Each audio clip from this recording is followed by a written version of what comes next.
Thank you. I declare open this public hearing of the Select Committee on Nuclear Energy for the inquiry into nuclear power generation in Australia. I would like to begin by acknowledging the traditional owners of the land on which we meet today and pay my respects to elders past, present and emerging, and also acknowledge the cultures of any Aboriginal or Torres Strait Islanders peoples here present with us today. This hearing will be broadcast on Parliament's website, and the proof and official transcript of the proceedings will be published on the committee's webpage. I would like to emphasise that the public gallery is open today at the discretion of the committee, which expects proceedings to remain orderly and peaceful throughout. If we could please just have respect for the witnesses that are giving evidence today. I now welcome Peter Hennessy and Peter Payne to give evidence today. For the Hansard record, would you please both state your name and capacity in which you appear before the committee? I'll start with you, Mr Hennessy. Thank you. My name is Peter Hennessy. I'm a resident of Bathurst, and I've been asked to come along to say a few words in relation to solar, insofar as it's relevant to this inquiry. No worries, thank you. Mr Payne? My name is Peter Payne. I live in Sydney. I have lived in Sydney most of my life, but I've also lived in Asia for about 12 years. I've had a long lifetime career in electrical energy, including power distribution, monitoring, control and renewables, as well as a strong career base in commercial avionics and the commercial aviation industry, in which safety is a paramount element. Thank you. If we could just speak up so the people behind us could hear us as well, that would be good. Sorry. Yep, that's okay. We'll try to get the witnesses to speak louder so people can hear. We set this up for Hansard and for broadcasting, not for spectators as well. So this hearing is a legal proceeding of the Parliament. The giving of false or misleading evidence is a serious matter and may be regarded as contempt of Parliament. The evidence given today will be recorded by Hansard and attracts parliamentary privilege. Before I invite you to make a brief opening statement and then we proceed to discussions, would you please state if you're a current or former member of a political party or a union or an investor in the renewable or nuclear industries, please? Mr Hennessy. Thank you very much. I'm not a member of Parliament. I'm not interested in politics, and I'm not a member of any group, or I'm simply here as an individual. Yep. Mr Payne? I am not involved in politics, but I've been following it very closely since I was 16. Yep, thank you. I now invite you to both make a brief opening statement. We'll start with you, Mr Hennessy. Well, thank you. All right, well, I'll endeavour to keep it brief, and I accept that the chairman is rather strict in this regard. Peter Hennessy is my name. I am a retired barrister, an SC, and am now a full-time farmer living on my property at Bathurst.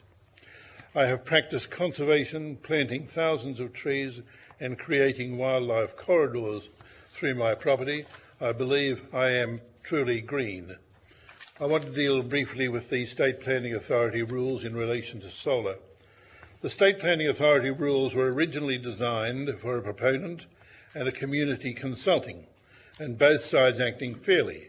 For many years that system worked well. There were local companies with a reputation to protect, and they consulted well with the community. Then along came renewables. With renewables, essentially we have offshore companies sending $2 companies over here with no reputation to protect and let them loose on the public. The end result of that is that the rules have proved totally inappropriate. There is, in fact, whilst the original idea was to cooperate with the community, the rules don't force that, and so the community was left high and dry, without any real consultation and indeed without any money. A proponent no doubt pays a hefty fee to the State Planning Authority to engage in its project. The proponent has everything to financially gain, and the State Planning Authority has in effect a free ride. The community, who is expected to respond to the proposal, however, pays for itself. We spent, in relation to Glanmire, at least $100,000 on experts, and I spent at least $100,000 in time. I did it gratis, of course, and there were many, many others helping me, all gratis. Not too many communities can afford this sort of opposition. Either the State Planning Authority ought to investigate, or the community ought to be funded, and this could be readily done. But it hasn't been. So we start with an unlevel playing field. Just a few points in relation to the system itself.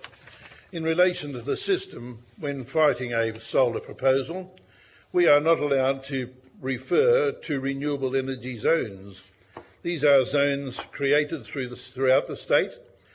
They are zones created in areas where farmers wanted them because the land was poor and relatively unproductive. On my inquiries, it was revealed by the relevant authority, in fact, that there was plenty of solar in the renewable energy zones, as at 2020, but there was also plenty of room for more. Why wasn't there any more? Because the government merely had to upgrade its wires, and it hadn't done so. And so these people were let loose on the community. Insurance would have not been a problem if they were kept to renewable zones, in that insurance could have been reciprocated. But we were not allowed to refer to that at all. How irrational is that? We have chosen renewable energy zones, but they're out of the picture when it comes to dealing with renewables. All right, well now in relation to the rules provide, just a couple of other essential points. The rules provide that there's to be no undue interference with neighbours when a proposal is put forward. The area of Glanmire is surrounded by grain-producing properties, and of course they, in the middle of summer, where grain is of necessity harvested, are a real fire risk. And we have a solar proposal next door, extending not like a factory where the old planning authority rules applied, but rather a frontage, in this case, of about 2.5 kilometres frontage to a westerly wind at about 800 metres in depth. We pointed out to the planning authority and then to the Commission that public liability insurance simply could not be obtained by neighbours. Whether they produced grain or not, no neighbour could obtain insurance beyond 30 million, certainly not beyond 50 million, and most certainly not 300 to 500 million. So if there was a fire on the neighbour's property that extended onto the solar, those neighbours were self-insurers. Nothing could be done about it. No indemnity or any of that nature could be covered. All right, well now the Commission heard all of that. They listened intently. I won't go into all those matters where there were marginal issues. They were all decided against us, of course. Anything as marginal is decided against the community. But this one is a no-brainer. There is no answer to it. What did the Commission say? Well, look, we think we'll approve it anyway because I'm sure the government will fix it up. Well, let me tell you, members, that nothing has been done by the government, neither state or federal, from that day to this. Chris Minns seems to me to be a very decent fellow and very rational and easy to talk to. I don't know whether he's heard about this issue or not, but it is real. It's going to happen one day. There will be a fire and there will be these issues. So that's an example of a no-brainer on which the approval should have been rejected, but it was approved. There was a steamrolling towards solar and they couldn't give a damn about the local community. Just a few other points. Moving on, rather than that, I'll give you a summary of my comments, but can I just move to nuclear? On the little I found out about nuclear, really, when a friend or an acquaintance of mine, James Gooden, who lives in Cootamundra, told me that he was opposing solar, and James McGurr, the local member, Joe McGurr, the local member, was in support of him. I went down there and told them about the insurance issue and various others, or a group of us went down. The end result is that James rang me a few weeks ago and he said, look, you've got down the planning authority rules and so on, and you've lost. That's bad luck to you, and I'm sorry, but I just thought I'd let you know that we didn't. We decided to go straight to Albo and Bowen. We met with them in private, all right? Their proposal was then shelved. And he said, we'll know, I think, on the 30th of June as to whether they're going to shelve it totally. And it was totally shelved. It's abundantly clear to me that pure politics runs this, nothing about merits. such that I have conducted 2 of these. I've opposed 2 of these solar plants, but not a third. I've been asked to help with a third, and I believe I'm wasting my time dealing with merits. In relation to nuclear, I have extensively travelled throughout Europe, and these nuclear plants are clear and obvious to all, and I came to realise that they've been in action for 30 years or more. Throughout France, they're in the countryside, in the middle of paddocks, or near residential places, and there appears to be no problem whatsoever. They're non-invasive. Residence and stock raising is right up to the point, up to the building itself, and then in any event, in relation to nuclear here, whatever you members or whatever is decided, it seems clear to me that there must be a decision in relation to base power before you worry about renewables. It seems clear that we need a base power, whether that be gas or solar or whatever. And it also seems clear that they need to run at a certain capacity to be economical. So you need to sort out how much the wires that you want, how much they can absorb, work out how much output 80% of capacity produces, and then decide on how much solar or wind you need to supplement it. So in my view, I suggest that the government so far is simply doing it the wrong way around. Mr Bowen would have solar everywhere, couldn't care less about the countryside at all. To put solar in the location it is at Glenrock is just an absolute disgrace and total disregard to the welfare of the land or the people surrounding, or indeed anywhere else. So that's all. In the very short time we have, that's all I can say. I do have, in fact, a bit of a summary of what I've said, and could I hand a copy to each member? That's no worries. You can table that to the Secretariat. Thank you, Mr Hennessy. I'd also like to welcome Mr Kidd today to give evidence. For the Hansard record, would you please state your name and capacity which you appear before the committee?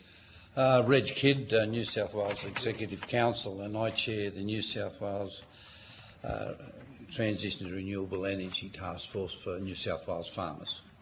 Thank you. I'm a farmer at Orange, and I have several science degrees. Thank you very much. For this hearing is a legal proceeding of the Parliament. The giving of false and misleading evidence is a serious matter and may be regarded as contempt of Parliament. The evidence given today will be recorded by Hansard and attracts parliamentary privilege. Before we ask you to make a brief opening statement and we go to discussions, would you please state if you're a current or former member of a political party or a union or an investor in the renewables or nuclear industries? I was a member of a union when I was at university, and post that the New South Wales Farmers Teachers Federation, and I was also the regional representative for that. Post that, I have not been a member of a political party. Thank you. I now invite you to make a brief opening statement, Mr Kidd. Look, how long do we have? A few minutes, yeah. A few minutes. I apologise for being late. I've just come back from South Australia and Victoria looking at renewables, actually, for the last week or so.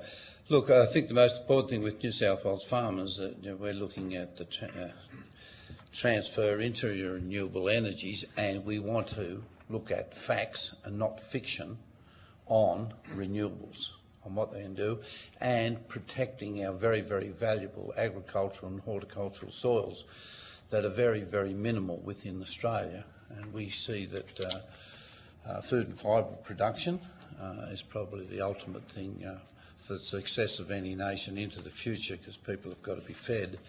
And a concern that we have with the renewable haste that's occurring at the moment, that it is at the expense of a lot of our farming areas and our farming communities, and based on emotion and not on science. Most of it is politically driven, and most of it, unfortunately, in some forms of media, is pushed on misinformation that's given to people. Thus, we set up a committee. We have people from right across the state with various forms of skills to look at the transition into renewables, whether that be wind, whether that be solar, whether that be nuclear, or what we believe the future will see is a mix of various forms of energy production that will be needed to give the base load, as I heard someone mention this morning, going into the future. And we really have to look at the future, just not right now or the political cycles or the next 5 or 10 or 15 years. We really have to think about the future for our children, our grandchildren, great-grandchildren going forward to as a great nation that we actually are. I have solar. I've had it on my place for 22 years. I get 7 cents a kilowatt for it, and I have to buy my electricity back at a hell of a lot more than that.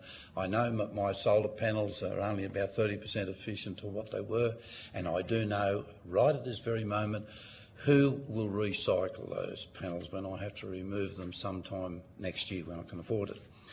So there's a whole range of issues I think that need to be addressed. I've travelled to, in the last 2 years, I've been through Germany and France looking at renewables.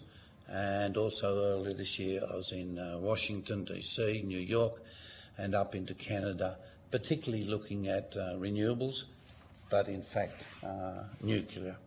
And I'm quite convinced now that it's obvious that many of the limitations of relying solely on intermittent renewable sources would not fulfil our energy needs into the future. And whilst nuclear energy has been a contentious issue in Australia and elsewhere up to recently, we really do need a shift in focus in what we're actually doing, and it has to be evidence-based, not based on hearsay and scaremongering. Thank you, Mr Kidd. Mr Payne, if we could just keep it to the 3 minutes, that'd be great, please. I could go on for 300 minutes, but I will try and be brief. That's all right. I'll pull you up when we get to the 3, all right? Sure, I understand that. In fact, I would prefer to answer questions rather than put forward. I will say several things. Firstly, I am a professional engineer, have been all my life, over 5 decades. I'm now currently, today, a self-imposed, impoverished postgraduate student studying nuclear science for a master's, which I hope to achieve by the end of 27 at the latest. I am a very strong proponent of renewable energies as the solution for today. I recognise what Peter's just said and the other gentleman at the end has just said about how it's being implemented.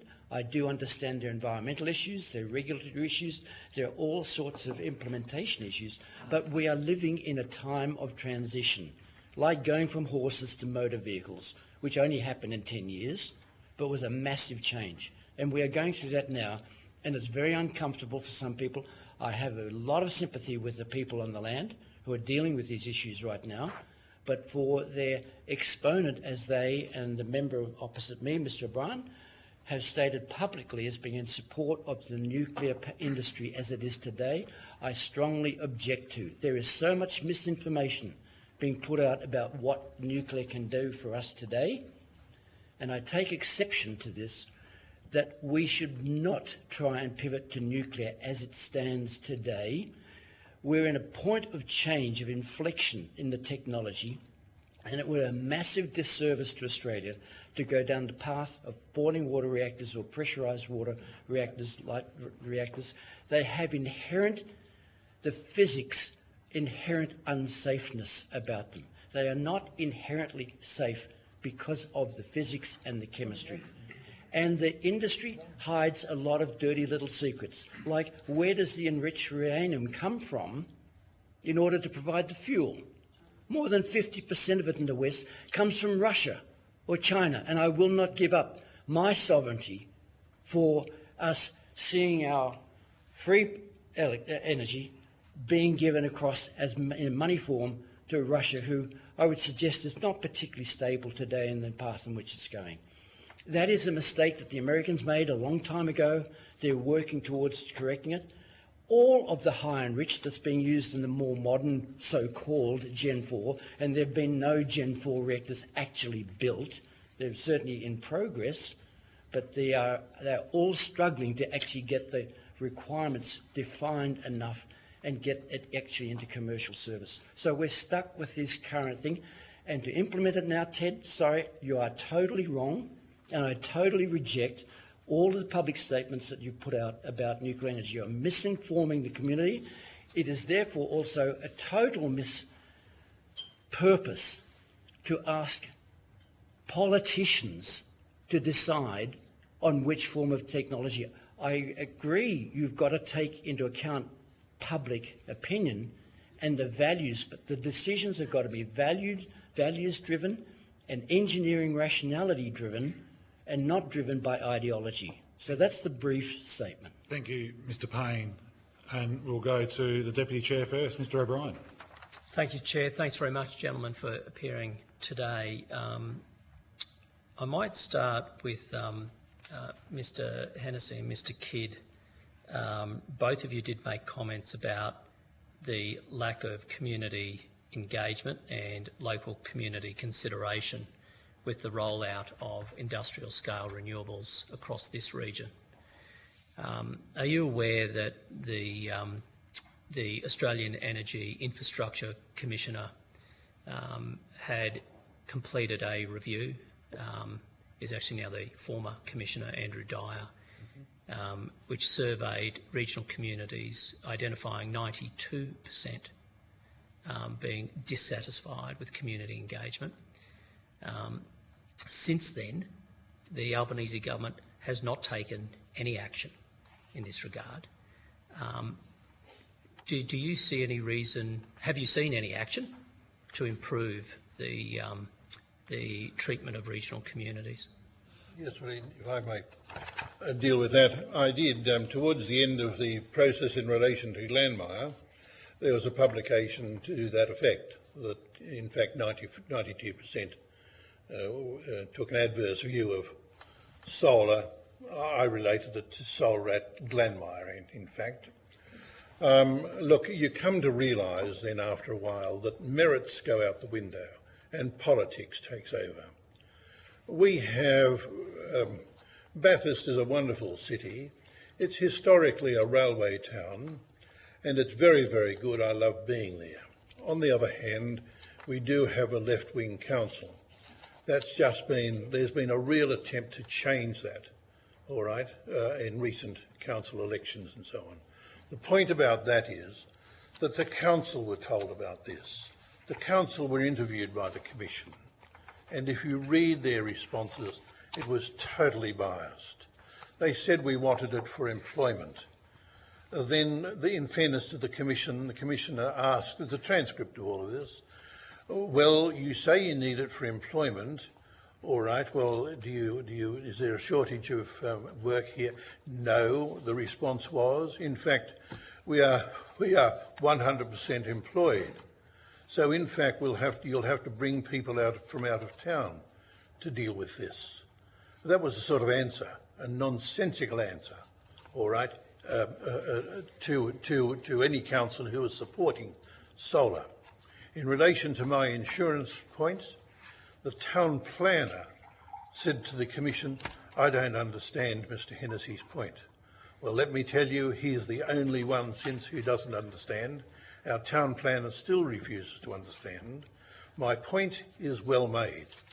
It was not appreciated by many others. The Commission often approved solar on the basis, without any evidence, that, oh, well, look, there'll be indemnities. Indemnities don't work. A proponent is usually a $2 company that will sell on the proposal.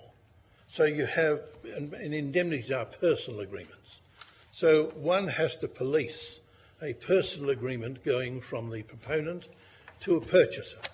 And you then need to police it going through to an insurance company. An insurance company, the solar insurance company, agreeing not to sue a negligent neighbour. It's not going to happen. And in any event, who is going to police this? The state planning authority won't. Anyway, coming back to it, the council knew all of this. They knew about the 92%. And I spoke with the mayor, who was fortunate enough to resign a few weeks ago. Very sensible thing. I digress to say, he was the chap who, when nuclear was first mentioned, said it won't be coming through our town, the waste rate coming from our town. When the nuclear chaps came into town a few months ago to give a talk about nuclear, experts, as distinct from Peter who just rhetoricked on, These were experts who Excuse told me, us. can we please be respectful to witnesses? Yes, thank you, sorry. Thank you, Mr Hennessy. Sorry, I We're here withdraw all- that. I We're all withdraw that. here representing however, Yep. and it doesn't matter how people represent. Yeah, I withdraw that. Thank you. Thank you. I claim So- to be an expert. Yeah. Mr Payne, please be respectful as well. Yeah. The expert was asked about nuclear waste, and a questioner in the audience said our mayor told us we should be worried about waste coming through the city. And the expert said, well, look, you should tell your mayor that for the last 10 or 15 years, nuclear waste has been taken through your city on a weekly basis. And I imagine he didn't even know.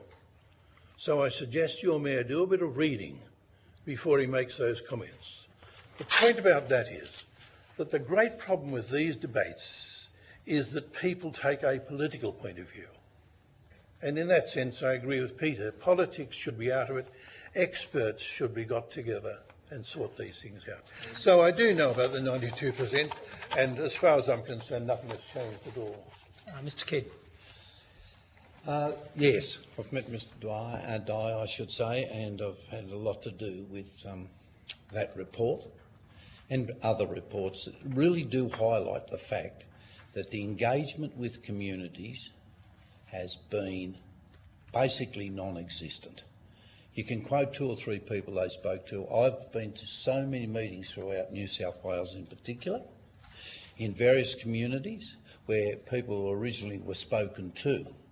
And if you asked a question, whether this be on solar, whether this be on wind, whether it be on anything, you were sort of seen as a heteric for asking a question about decommissioning, or if you spoke about waste, or if you spoke about how that would affect the infrastructure within a community.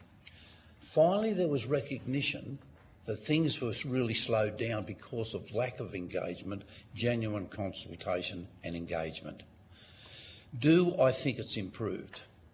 In some sectors. I will table this. I can't give you a copy. It's at the printers at the moment. You'll see it's got the New South Wales government signature on it, and that's a Labor government.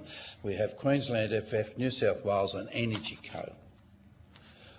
This has been put together based on fact, not fiction, on the things that have been mentioned here this morning. It's insurance, decommissioning. What happens if there's leakage out of solar panels or whatever and the land's decontaminated? Fire risk, insurance risks, recycling, the effect on communities, the effect of individuals. Now, as I said, I've been all over this state and I've seen it split families. Split families. Split communities.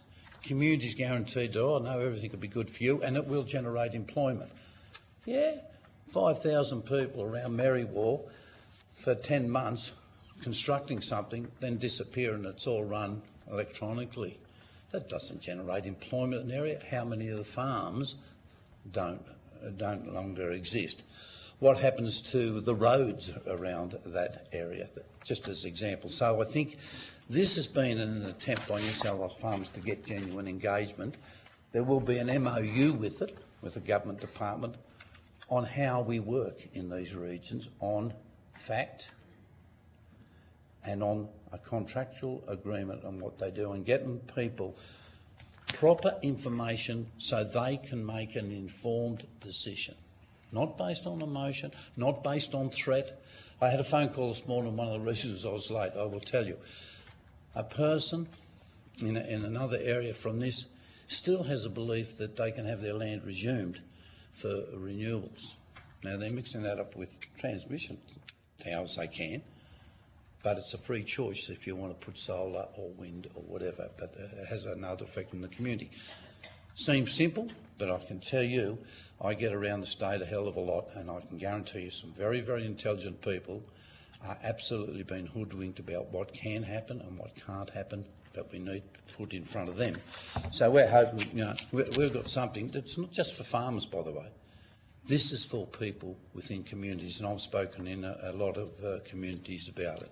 So in answer to your question, no, the genuine engagement and consultation with individuals and communities to date has been deplorable, to say the least. So the coalition's plan with respect to nuclear energy, is to have a comprehensive community engagement process that would go up to 2.5 years, which would enable the community to identify any key issues it wants an independent report done on, not by politicians, but by experts. And concurrently for there to be a regional deal to be negotiated with the local community on prioritised transport, community, infrastructure, public services and so forth. So there are community benefits. While there's also then negotiations on the establishment of an integrated economic development zone for industry, all the while that the experts are doing feasibility work before a final ultimate decision is taken by the minister. That is clearly a different approach from the one that the current government is undertaking. Can I just get your feedback on how that sort of approach might be received locally? Oh, look, can I just answer that? Oh, look, well, it'll be embraced. People are tired of, particularly in rural areas, and look, throughout Australia, I travel, have been told what's good for them, quite often not based on fact, based on someone else's theories or self-interest. People want to get and then make an informed decision. Look, I read a hell of a lot, and scientific journals, and now some of them haven't been peer reviewed, but I really do go into a lot of work on trying to get my science together because I have a science background. Now, some science is proven down the track to not be quite spot on, but it's best at the time. It's hypothetical, and science does change, and as things move along. So I think we really do have to do that. And the nuclear debate I find is interesting because I can say even in this room and having looked at some of the people who've got no idea, we had Lucas Ice since 1956, which is a nuclear reactor. But nuclear, okay, and radioisotopes are good for medicine. But we're talking about something different. I listened yesterday from reports coming out here about Chernobyl. Yeah, an absolute disaster. So were the first planes and so were the first trains. But they keep mentioning Japan. And I heard an interview this morning. I had a family, an elderly couple from that prefecture live with us for 4 months, and their daughter and their granddaughter during that period. They're back farming in that area and so forth. Most of the people that died there were drowned. But we don't talk about that. No, we talk about it was this big disaster and there was radiation leaks and so forth. That's false. Don't scaremonger people. Life's pretty tough at the moment, so let's engage with the people and go through a proper process and then let them make a choice. And I think with renewables, I think nuclear, solar, wind, and a range of other things, perhaps not all the things, will be the mix that we need to have a stable form of energy going forward. Mr Deputy Chair, can I just say, yes, any chance at consultation is fantastic, and that's what has to happen. Can I just very briefly indicate, in the relation to the two proposals out at Glanmire and Brewongle, which are the two proposed sites were about 1 kilometre apart. The first one was in 2017, and I'd read the State Planning Authority rules, but I decided that they were deficient in that they proposed one-on-one meetings with the community. Now that went out when the police force were required to tape records of interviews. One-on-one interviews are dangerous. One or other will lie. So I proposed a public meeting, and the public meeting was held. The proponent came along, and the proponent clearly never returned. Why? Because they were lying, and if I may say so, we were able to demonstrate they were lying. They came and told the community that they were a public company, a big company registered in Warsaw, and we could buy shares. But on my questioning, of course, the big public company was indeed in Warsaw. There was a $2 company over here. If someone wanted to have redress, they had no access to the company in Warsaw. Not only that, this company, Photon, lied about that. They didn't nor did they refer to the fact that they had been sued in, I think it was Dallas in the United States. And the first defence they raised was that the company in Warsaw was sued. We were not resident there, we can't be sued. They failed in that defence, and then they sort of lies being told. They were clean bowled the first time. This is the huge benefit of a public discussion, but you need experts. What we all think here is interesting, and mainly or charged by I'm told and he's told. You need experts really before you. And not only that, if I may say so, you need an expert. You need, and I'm not obsessed by the judicial process, I understand its shortcomings, but we wouldn't need 2.5 years, Mr Deputy Chair, to get to the truth of what's required. A judge would need a few weeks and decent witnesses on both sides, and rightly or wrongly, we do seem to have the capacity to adjudicate. All right. Thank you, Mr Hennessy. Okay. Thank you. Thank you, Deputy Chair. Dr Ryan. Oh, thank you very much, Chair. Appreciate it. We've heard a lot from the witnesses about their concerns around community consultation, and also the need for accurate information and expert input, I guess, into the energy transition.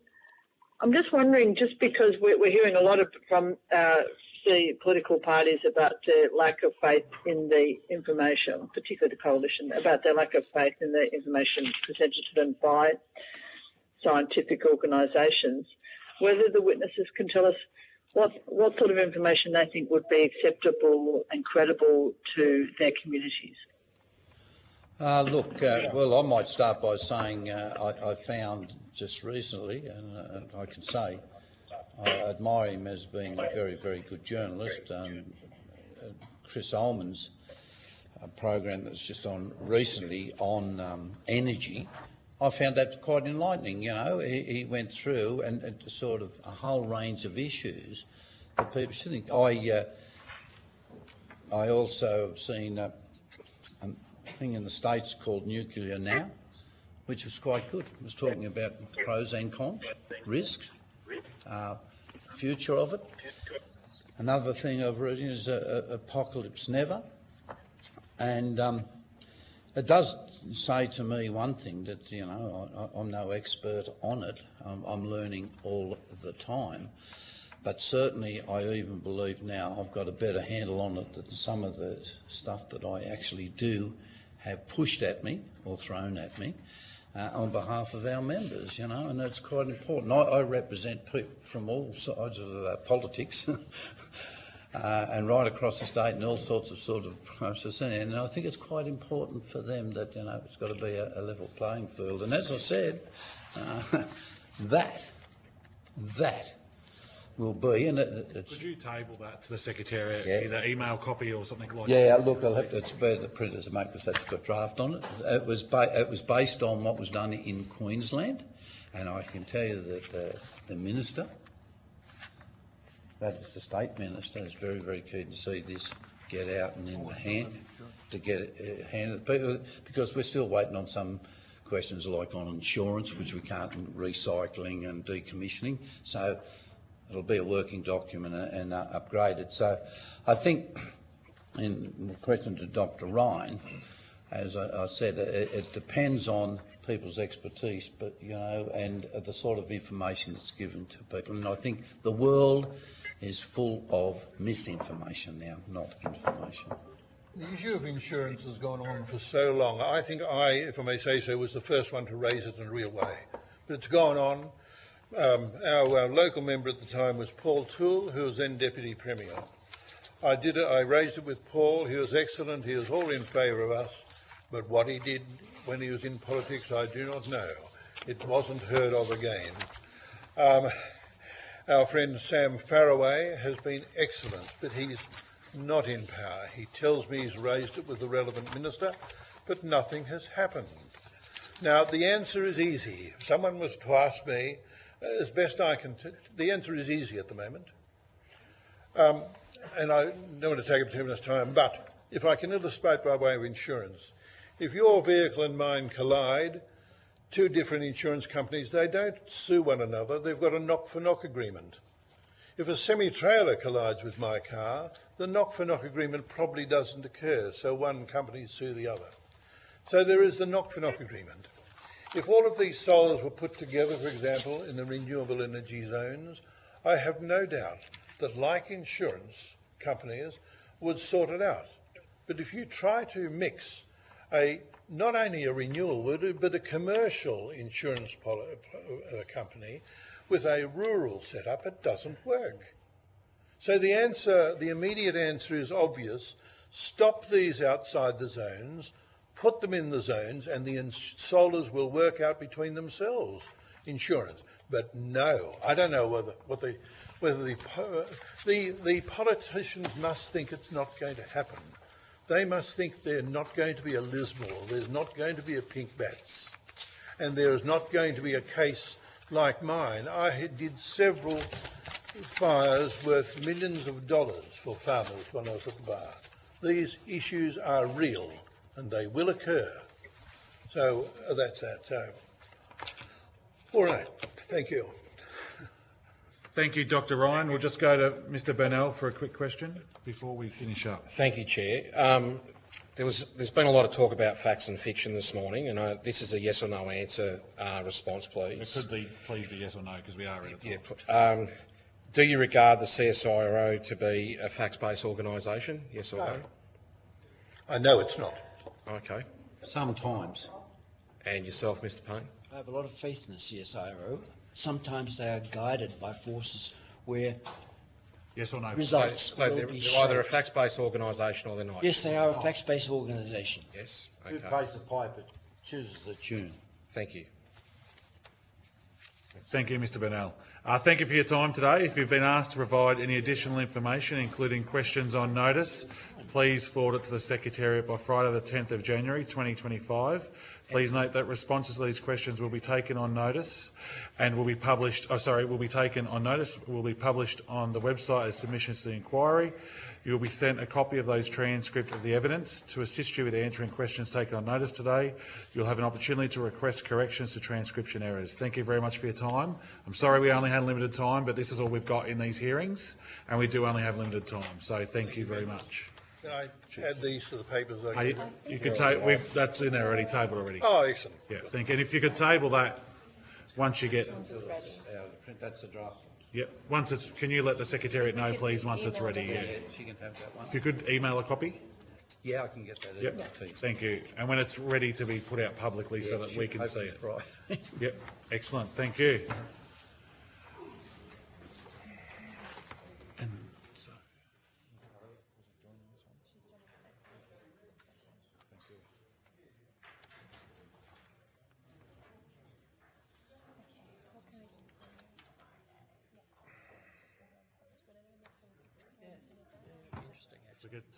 if we could take the conversations off the witness table, please, because we've got to get to the next witnesses, please.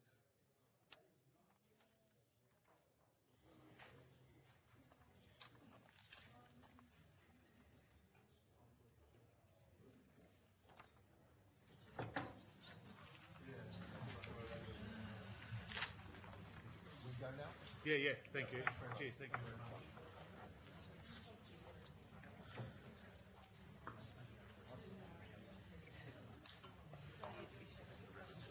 I now welcome Mr. Evangelidis, Mr. Miell and Miss Elliott to give evidence today. For the Hansard record, would you please state your... Oh, sorry, they're not there yet. I'll wait till you get there.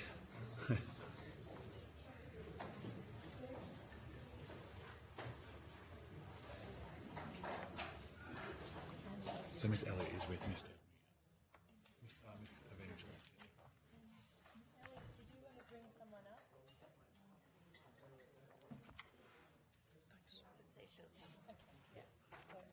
I'll start at this end and we'll just go. For the Hansard record, would you please state your name and the capacity in which you appear before the committee? We'll start with you, Mr. Evangelidis. My name's Tom Evangelidis. I'm just a citizen of the area. My name is Geoffrey Miell. I've never been a member of a political party. I have a degree in mechanical engineering from the University of Sydney, where my final year was in 1984. I'm now retired. I've been in Lithgow for the last decade. I appear here in a private capacity. Thank you, Miss Elliott. And you, Miss Elliott, and you have somebody here helping you with... Yes, yeah. I do. So I have Fran Chung who is here because I'm hearing impaired. Unfortunately, my hearing aid took this opportunity to die. So I have a cochlear implant on this side, and yes, Fran will help me if I'm missing anything. No worries, thank you. And if you need us to talk louder, just let us know and we will do our best to accommodate. No worries, no worries. I may ask you to repeat, Yep. and if I'm still not getting it, Fran will step in. Thank you, Miss Elliott. Just for the declaration, so my name is Sarah Elliott. I am a registered nurse, I'm a registered midwife and academic. I am a member of the Labor Party for Transparency. I was the previous candidate for Calais in the 2022 election for Calais. However, I am not the candidate this time. Okay. And I'm a member of New South Wales Nurses and Midwives Association. Thank you. This hearing is a legal proceeding of the Parliament. The giving of false or misleading evidence is a serious matter and may be regarded as a contempt of Parliament. The evidence given today will be recorded by Hansard and attracts parliamentary privilege. We've heard from two witnesses already and Mr Evangelidis. Before we ask you to make a brief opening statement, would you state if you're a current or former member of a political party or a union or an investor in the renewables or nuclear industries, please? I've never been a member of any party. I'm currently on Lithgow Council as an elected councillor. Thank you very much. I now invite you to all make a brief opening statement. If you could please keep it to a few minutes each, just so that then we can get to questions. And we'll start with you, Mr Evangelidis. Thank you. We moved to Lithgow 4 years ago. Now, we could have moved anywhere in the state. We chose Lithgow. Affordability, the natural environment, proximity to Sydney, all major draw cards. I consider the Australian dream to still be very much alive in Lithgow. My partner's from Brazil and we have a 6-year-old daughter attending school. We have invested every cent we have in Lithgow and have set up multiple businesses. Like us, if a family was choosing to move to a regional area and given the choice of two like regions, would they go to the one building the reactor or the one that wasn't? Human nature will dictate that answer. Rightly or wrongly, nuclear will never be a draw card, no matter how you pitch it for these families. We have all the factors for growth without the stigma of being home to a nuclear reactor. Am I alone in my thinking? Well, I've been elected to council and I was very clear about my opposition to nuclear, so it seems others do have the same view. I can't help but feel that politicians see our region as apathetic, desperate and an easy target. They suggest our region being cost-effective due to infrastructure. I would argue it has more to do with the opposition they would face on the coast. The IAEA, International Atomic Energy Agency, shows that 45% of nuclear plants in the world use the sea for cooling, with just 14 and 15 using lakes and rivers. We have a lot of coastline, and being close to a port is also another major economic draw card during construction. If governments are serious about nuclear, put them elsewhere. Let the politicians put them in their regions, near their holiday homes. Lithgow has done its fair share of heavy lifting for the state for a very long time. We have coal. Coal didn't stop me from moving here. Why couldn't our region be the last one to produce coal? We're okay with that. And maybe that might last longer than we think. Lithgow has a progressive council that is meeting the future head-on. The LEAP strategy, tourism rebrand, along with the state government's new visitor economy projection, all paving the way for a bright new future that doesn't include or need nuclear. Lithgow can either be a place people want to move to as opposed to having to move to. This is our phoenix moment. Nuclear in our region will stop that. Thank you. Thank you, Mr Evangelidis. Mr Miell. Yes, compelling evidence I see suggests it would not matter how much nuclear technologies cost, even if they were magically free, and they are demonstrably most certainly not, because nuclear technologies are demonstrably too slow to deploy from scratch to save us from blackouts, rising energy prices and the worsening climate crisis. In John Quiggin's testimony to the committee on the 15th of November 2024, it was suggested that despite, quote, a bunch of experience with so-called Generation 2 reactors last century, that's really irrelevant, end quote. I would suggest most Australians would reject any Generation 2 designs that have demonstrated or have a propensity for catastrophic failure, like, for example, USA's 3 Mile Island 2, the former USSR's Chernobyl 4, and the 3 reactors at Japan's Fukushima Daiichi nuclear power station. What I think is much more relevant is the accumulating evidence concerning the deployment durations of the allegedly safer and better so-called Generation 3 and 3+ designs. I have prepared a document for the committee that examines the demonstrated deployment durations for the relatively limited number of post-Fukushima event Generation 3 and 3+ designs, and you should have them with you. Whether it is an AP1000, APR 1400 or EPR design, all completed projects to date for these designs have demonstrated construct to operate durations of more than 8 years. These nuclear power projects are consistently requiring substantially more than a decade to get up and running from scratch, when additional time for planning, approvals, financing, design, procurements and site preparation is also included. There are no civil SMR designs commercially available. Currently they are vaporware, and there are unlikely to be any until at least the 2030s, if ever. Meanwhile, most, if not all, ageing coal-fired plants in Australia will close by 2038, while global supplies of fossil methane gas will likely get scarcer and more expensive. By the time the first prospective civil nuclear power reactor in Australia may become operational from scratch, I would suggest likely 20+ years away. The global mean surface temperature is likely to be around +2 degrees C with a 30-year mean relative to the 1850 to 1900 baseline. Nearly all the Great Barrier Reef could be lost by then. Sydney and Melbourne would likely be experiencing 50+ degrees C summer days. It would not matter how much nuclear technologies cost. They are undeniably too slow to deploy from scratch to save the Great Barrier Reef and us from the worsening climate crisis. Thank you for your attention. Thank you, Mr Miell. Ms Elliott. Okay. Good morning, Chair, Deputy Chair and Committee. As I've mentioned before, my name is Sarah Elliott. I'm a registered nurse, midwife and nursing academic. I've chosen to present as a witness to this inquiry as a health professional who is deeply concerned about not only the proposal for nuclear energy and its subsequent environmental and potential health effects, but of the socio-political effects that this region has regarding the industry, including energy. Lithgow, unfortunately, has been a political football as far as energy companies go. We've had the proposal of energy from waste. We've got a contentious pumped hydro, which we believe is the right project but in the wrong area. And there's a lot of contention around that. Now we have nuclear added to the mix. And a lot of this is about saving jobs. Lithgow, I grew up here in Lithgow. Lithgow is my hometown. And in that time, I witnessed Lithgow lose a lot of jobs, a lot of manufacturing jobs. I grew up 2 doors down from what was Jetson's factory. That closed. It became Burley's. That closed. We lost Bonds. We lost ADI. The only MP who attempted to replace jobs was Gerard Martin, who's the former MP for Bathurst, and nothing has been done since to replace jobs.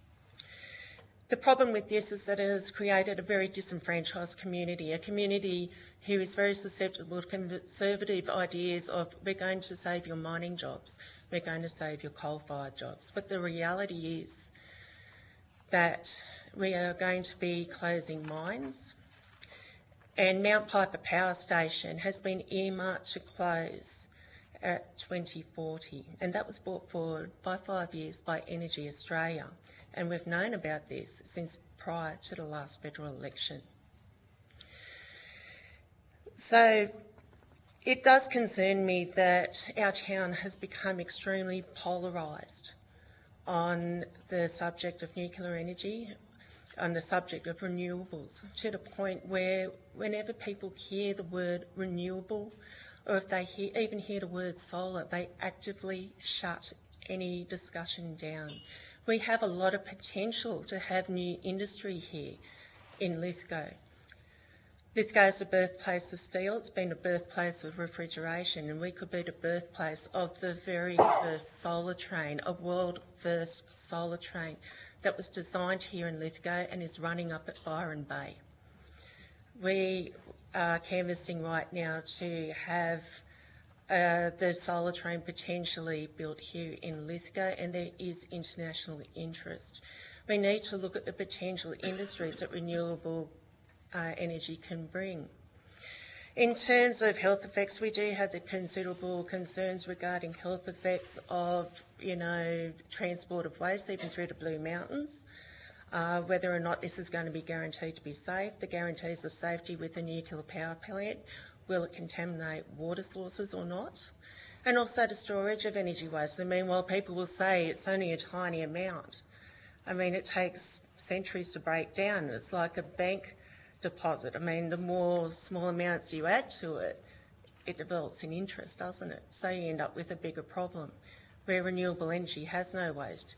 And we know of the arguments that people put up saying that energy or renewable energy, like your nacelles and propellers and solar panels aren't able to be recycled. We know that they can, because we know that there is substantial movements in recycling that is open in Denmark. So now we know that these things can be fully recycled. So one of the things I need to say is that we need honesty from our political leaders, from no matter what party we are. We need honesty and no more misinformation. Thank you very much. And just before we go to the Deputy Chair, I'd just like to welcome Andrew G, who's the current member here, who's here today. Thank you for coming, Andrew. Pleasure to have you. And we'll go to Mr O'Brien. Thank you very much, Chair, and thanks very much to each of you for appearing today. Mr Miell, I'm sorry, I apologise. Miell? Yeah.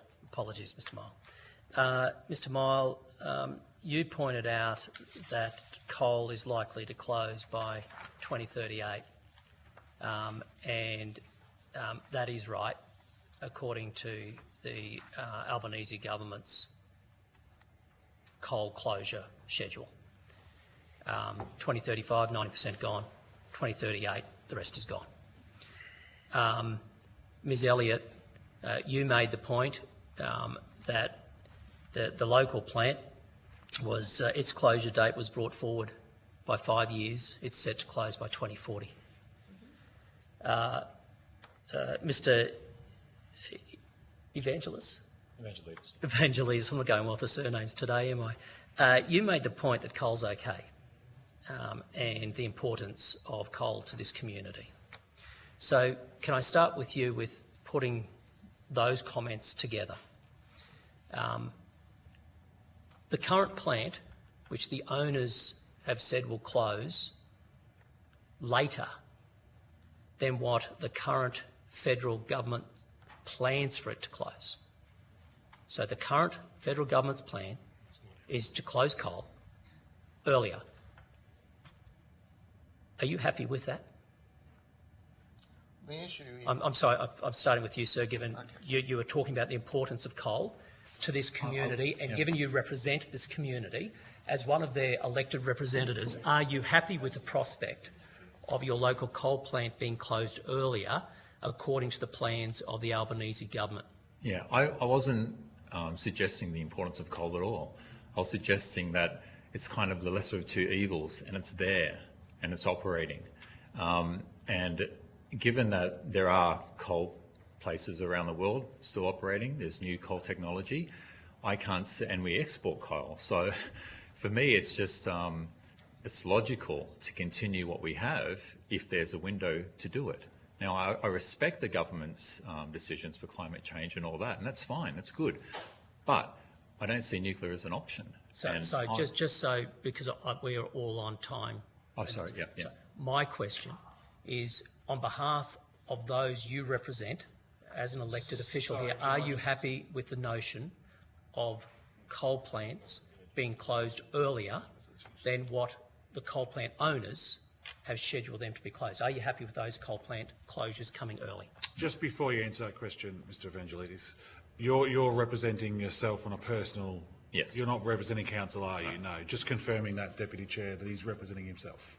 Thanks, Chair. And that's why I phrased the question as a representative, not on behalf of council. As an individual who does represent the people locally, are you happy with the notion of the local coal plant closing early?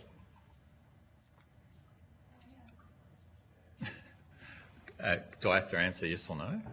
It's your floor. I mean, I know the previous as I question, suggested, sort of yes or no from people. I don't try to do that to people. For me, but it's I the would lesser prefer a of two direct answer. evils, and it's a more economically viable one, and it's here now, and it won't stop people from moving here, and that's my big issue. No, I'm so happy if you don't yes or no, but prefer you don't answer a different question. So if you don't want to answer the question. No, I thought I did answer the question. Speaker, please just be respectful in the audience. Just be respectful. And I apologise if it's my understanding. So I'm just not clear. Are you happy with the concept of the local coal plant being closed early? Can I suggest the word happy isn't appropriate? Go ahead. Are you pleased? Are you satisfied? I would prefer coal to nuclear. That was my question. My question has nothing to do with nuclear right now. It's specifically on what has already been stated by the three people before us right now. Based on all of those statements, coal to be closed by 2038. The current plant is scheduled to actually run longer. And my question to you is, given the current plant here today is now slated by the Albanese government to close earlier than the owners schedule it to close. I think this is a very disingenuous statement. Are you satisfied with that outcome? No. Can I ask you, technical issues that you've got to consider as well. I draw your attention to my submission attachment number 1 document. On slide number 4, I list the expected closures for coal-fired generators. For Mount Piper Power Station, the commissioning date was 1992 to 1993. Most coal-fired power stations around the world have an expected life of between 40 to 50 years. So if you look at Mount Piper, the use-by-date range for Mount Piper is 2032 to 2043. And the AEMO's expected closure that year is 2040. So that's just within that use-by-date range by 2040. Thank you. The other issue is the coal supply, and I'll draw your attention to another slide which outlines the precarious coal supply for local coal supply for Mount Piper Power Station. That's on slide number 6. We have Angus Place, where its production consent expired on the 18th of August of this year. They're supposed to be having a development application to extend the life of Angus Place with their so-called Angus Place West development application. They still haven't lodged an EIS with the New South Wales Government Planning Department. They've delayed that. Invincible and Cullen Valley are expected, their production consents expire on the 31st of December 2025. Clarence expires on the 31st of December 2026, and Springvale, which is the main supplier to Mount Piper Power Station, it's due to close on the 31st of December 2028. And the only remaining coal mine at this stage that has development consent to supply coal is Airlie, but they are only allowed to extract 1.8 million tonnes per year run of mine. That's not adequate to supply Mount Piper on its own. And my last question, I might stick with you since you're speaking, if that's okay. You made comments about Generation 2 nuclear not being, it should be rejected. I think was your word, reject. But you were satisfied with the technology of Generation 3, Generation 3 plus. No, I did not say I'm sorry, that. Okay, apologies. were you saying Generation 3 and Generation 3 Plus were improved technologies, or? Well, the claim is it's improved and safer. Right. So I used the word allegedly. Okay, I'm sorry, I missed that. So my question was going to go to your comments on the timing for the construction of those plants. That's of correct. Generation 3, Generation 3 Plus. Yep. And my question is, do you recognise the experience of the International Atomic Energy Agency with respect to advice on the timing of introducing nuclear energy to new nations, and also the experience and authority of ANSTO, the government's nuclear technology advisors, when it comes to the construction of nuclear power plants? I look at the actual construction times around the world, and I prepared this document, which you should have with you, and I go through the Westinghouse AP 1000. So sorry to interrupt. I know I'm also on a time thing here. So thank you for your submission, but my question actually was not how do you look at things, it was do you recognise the experience and authority of the IAEA and ANSTO on these matters? I go by the actual data that I see. Does that mean you do not recognise their experience and expertise, sir? They have expertise, but what I'm looking at is the practical demonstration of how long it actually takes to deploy nuclear reactors around the world. And the extent, therefore, to which your submission conflicts with the government's nuclear technology advisors and the International Atomic Energy Agency, you believe your submission should be listened to by this committee over and above? Well, I just look at the data. The data says that for AP 1000, for KEPCO APR 1400 and for the EPR, the minimum time is 8 years for construction, plus you've got to add planning, and that's an additional 5 years at least. So you're looking at a decade and a half at least. Thank you, sir. Before you get one up and running. Thanks very much. Thank you, Deputy Chair. I just would like to tidy up a couple of things the Deputy Chair was saying then, that it is not the Albanese Labor government's plan to close coal-fired power stations early. I disagree with that. In fact, please let me finish, Deputy Well, you're referring Chair. to my comments, Deputy Chair, Chair. So if you want to have a Deputy discussion Chair. with me publicly, let's have that discussion, but you are making that decision. Anyway, You're I'll making that just decision continue. by seeking to rebut something. The Chair's in a position to be able to Thank you, correct Mr the Bennell. record, Thank you, Mr Bennell, and thank you, respectfully, Deputy Chair. So it is not the Albanese's approach to close down coal-fired power stations. It is AEMO report that is an independent market operator. I'd just like to bring. The Prime Minister himself has confirmed in the Parliament is the government's plan. Excuse me. Can you please have some respect for the Chair? Not when you are directly trying to rebut something that I've said, Chair. Of course. Thank you, Deputy But Chair. you're welcoming a response from me. So Mount Piper announced its closure date, which is Energy Australia, that they were bringing it forward to 2040 in September 2021 when the LNP were in government. So that proves straight away that it is not our plan to close them early. The energy operators will close them when they choose to close them over time. I just wanted to clean that up. It's a business decision. It is not a government decision. And I will say that I have read transcripts, Mr O'Brien, where you have misled people to say that it's a government decision. I was tidying that up. You tidy things up when I say things. No, so you didn't let's tidy just, it up. let's I think you just finish made a bit of a now, mess Deputy because Chair. you just suggested that the operator decides when they have to close, but now we hear from Ms Elliott it's the private sector. So, Chair, are you right? Is it the operator who Energy closes? Australia has chosen to close so that it's private plant sector now. Okay, that's in right. 20, So I'm just tidying up what you 2040. said. Is that correct Chair. or not? I'm just tidying up what you said, suggesting it was the Thank you. Would market you operator. mind me going on to my questioning now? Is that okay, Deputy Chair? I'm more than happy now that I've corrected your rebuttal. Thank you, Deputy Chair. Thank you. So disrespectful. Mr O'Brien, can I ask you to afford this panel the respect that you gave the last ones? We may not be in agreement with your views, but can you please respect this panel that is before you right now? I can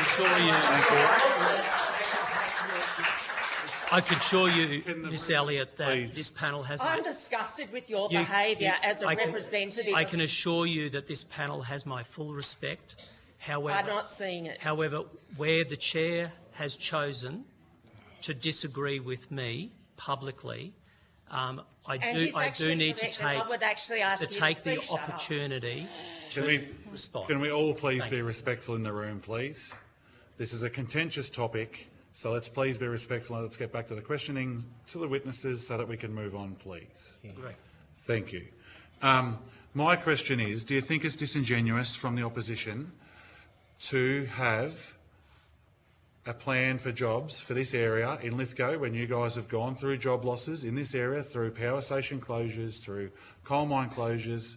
Do you think it's disingenuous for them to be able to say that they will have these workers be able to walk straight into nuclear energy jobs here in this town?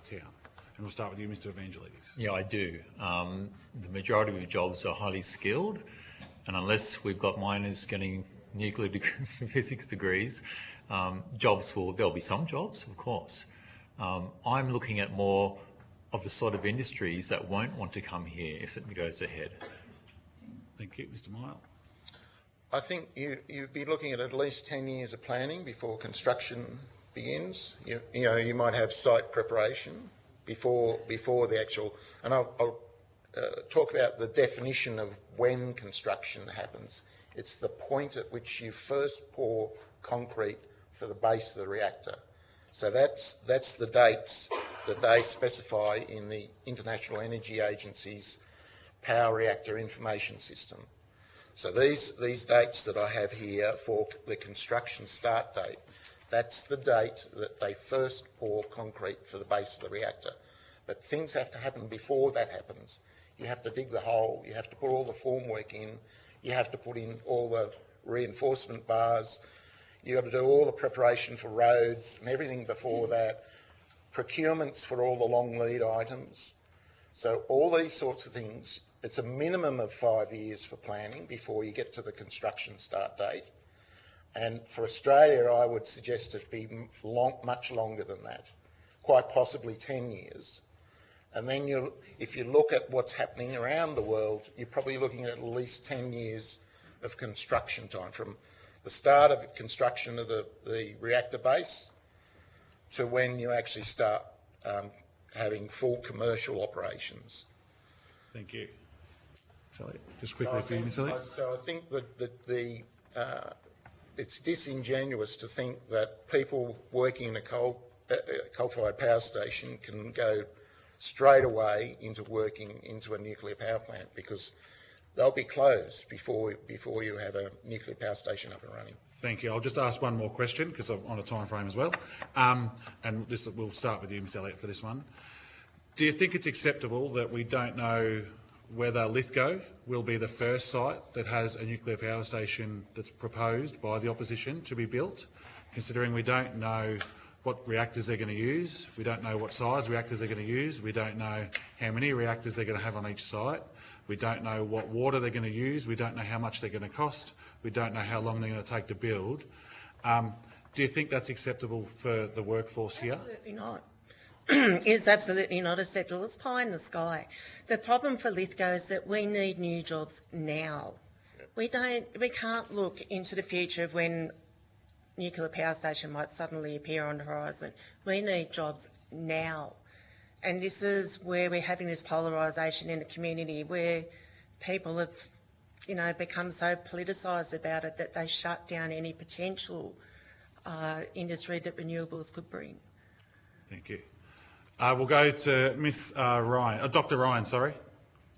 Thank you, Chair. So it's a little bit hard to hear over the squabbling. I just wanted to ask the witnesses about their feelings about gaining public licence for the renewables transition. Obviously, there's some reluctance around nuclear, but we've heard from other people that their experience of the introduction of renewables has been really suboptimal. Can I just ask these witnesses for their feelings in that regard? I'm not hearing it. Could you just repeat that question, please, Dr. Ryan? Sure. I'm wondering if these witnesses can give us a feeling for their experience of the renewables rollout in any region, and whether they have any commentary on it, because we've heard from a number of other witnesses that they've been very dissatisfied with it. Start with you, Mr. Evangelidis. Yeah, I don't have much experience here. For me, the people that are directly affected by the rollouts, they're the ones that should be speaking on it. I think that anyone in the community that isn't directly affected by it is really just trying to jump on a bandwagon. So I can't comment on that. So it doesn't affect me. My name's Geoff. My experience is just with a few projects. There was the Neoan's Great Western Battery project. They had a number of public sessions to provide information to the public. And then also there was the Green Spot Wallarwang 9 battery project. And again, they had some public discussions. But from what I see, and also there was the Energy Australia's pumped hydro project where there seems to be quite a lot of opposition to that. My concern is, where's the power going to come from? If we don't get replacement generation, we're going to have blackouts. So if we keep objecting to any sort of generation that can be deployed within a reasonable time frame, we're going to have blackouts, and that's my major concern. Okay, in terms of the renewable rollout, I know that there has been opposition. There is wind farms that are proposed out at Oberon that has been met with opposition, but what you find often it is people that have become ideologically and politically opposed to the point where they will not even engage properly with the companies to find out more information. There's a lot of good examples of solar farms as well as wind farms, even out at Mudgee, between Mudgee and Wellington. It has not stopped farming. In fact, there is agrivoltaics, there is such thing as agrivoltaics, and we do have emerging research that's showing the benefits of farming and agrivoltaics. In terms of the pumped hydro, there has been contention about the pumped hydro, and one of the problems I find is the eggs in one basket approach that we have. Energy Australia, want pumped hydro at Lake Lyell, but we haven't considered alternative sites such as former mining voids. Like we've got one up at Muswellbrook, which is going to be using by AGL a former mining void, and that hasn't been investigated here. And I honestly think pumped hydro is necessary, but maybe we should be looking at other options as well. Any other questions, Dr. Ryan? No, thank you, Chair. Thank you. Ms Mascarenhas. Hi, thank you for your testimony today. If the consultation process that the Coalition went through is genuine, would you agree that the community should be able to vote no and stop the development of a nuclear power station? Yeah, I think a plebiscite would be a great idea. I think the public should be properly informed about the pros and cons of nuclear. I think the Australian media are incompetent, well, most of the media is incompetent about describing the pros and cons of nuclear power. I go back to my submission, and it's the deployment times. If you can't deploy something within the time frame that's required, it's no good to you. It wouldn't matter how much it cost, any of the other factors. If it takes more than 20 years to get a nuclear power station up and running, in the meantime, you've got increasing emissions, you've got a worsening climate crisis, and you've got all these coal-fired power stations that are due to close, you are going to have blackouts, you are going to have rising temperatures. Nuclear is just too slow to deploy. And people need to be informed of this. They need to be informed about how long it actually takes to get a nuclear power station up and running from scratch, not not just say how much time it takes to construct. You've got to add in all the other issues that have to happen before construction occurs. Absolutely. I think any community should be able to vote no against nuclear. In honesty, I think that there are precedents that we should look at. We do have a state that does not have a coal-fired power station, in fact doesn't even have nuclear, runs on the majority of renewable energy, and that's Tasmania. I mean, why can't we have a look at models other than nuclear, other than coal, so that we can transition properly to these things? Thank you. And do you think your community would be comfortable with $1,200 to $1,400 electricity increases to their annual bill if there indeed was the nuclear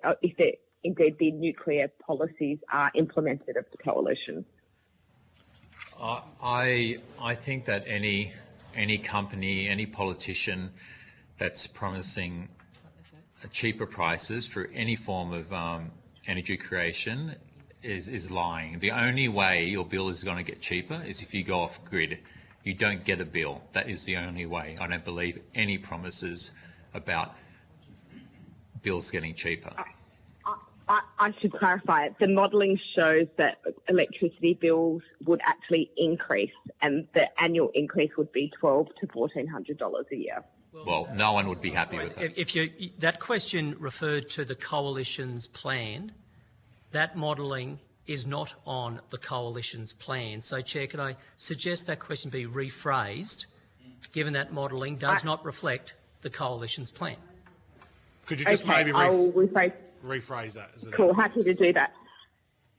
Some modelling that shows nuclear power stations being the Australian electricity grid shows that electricity prices would increase by $1,200 to $1,400. Do you think your community would be comfortable with that? I'd suggest that no community would be comfortable with that. I'd agree with that. Would your community be happy with a rise of $1,200 to $1,400 in electricity? That's my last question. Well, no community would be happy with an increase in their electricity bills. And one thing I will have to say is that the Australian Energy Market Operator has noted that renewables actually have put downward pressure on prices for energy. However, given the capitalist market that we have, it's often the energy companies that increase their prices and absorb that. Thank you, Ms Mascarenhas. Mr Burnell. Thank you, Chair. Just in line with some of the questioning just by the previous member of the committee, Ms Mascarenhas, I just want to go to a Facebook post made by Peter Dutton, the Leader of the Opposition, 8 days ago. Posted that electricity bills are now up to $1,000 higher than what Anthony Albanese promised 3 years ago. You couldn't believe him then, you can't trust him now.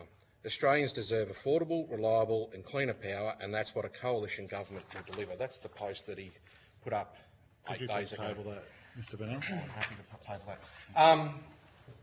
My question to you is that what do you think the coalition government are going to be able to do to bring down power prices if elected to government in 2025? Nothing. Overnight? Nothing. As I mentioned before, ever since it was all sold off to the private sector, they can't guarantee that. It's just political spin. Going off grid's the only way. I do want to say thank you for providing evidence today, and Mr. Miell, sorry.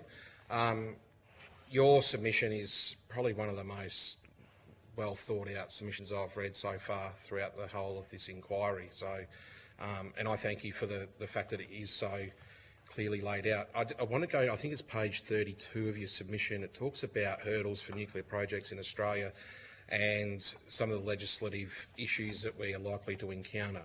I wondered if you would like to expand on some of those. Well, the first hurdle is getting control of both houses of Parliament to change the legislation that bans nuclear power. Now, until you get control of both houses of Parliament, you can't proceed. So that's the first hurdle. The second hurdle is looking at, you've got the state governments, they've also got prohibitions. So you would have to negotiate with all the relevant states and territories and you may well have court cases, and that's going to take time. The third thing is that you've got all the private owners of these sites, and you would have to pay compensation for taking over their sites. So that's going to take time, negotiating, a just compensation. And then the fourth hurdle is the time it takes to actually build a power station and get it up and running. So to my mind, if I look at what's happening around the world and then compare it with the situation here in Australia, we don't have any experience building a power reactor. We have experience building a research reactor, but it does not produce electricity. And you're looking at chalk and cheese between a research reactor and a power reactor. So if you look at the research reactor at Lucas Heights, its thermal capacity is only 20 megawatts. You compare that with a power reactor like the UAE's APR 1400 reactor, you're looking at a thermal generating capacity of almost 200 times that. And if you look at how much uranium is in the research reactor at Lucas Heights, you're only talking about 35 kilograms of uranium in the core. Whereas if you look at the UAE's reactor at the Barrinang site, each reactor has between 80 to 100 tonnes of uranium. So much larger orders of magnitude you're talking about.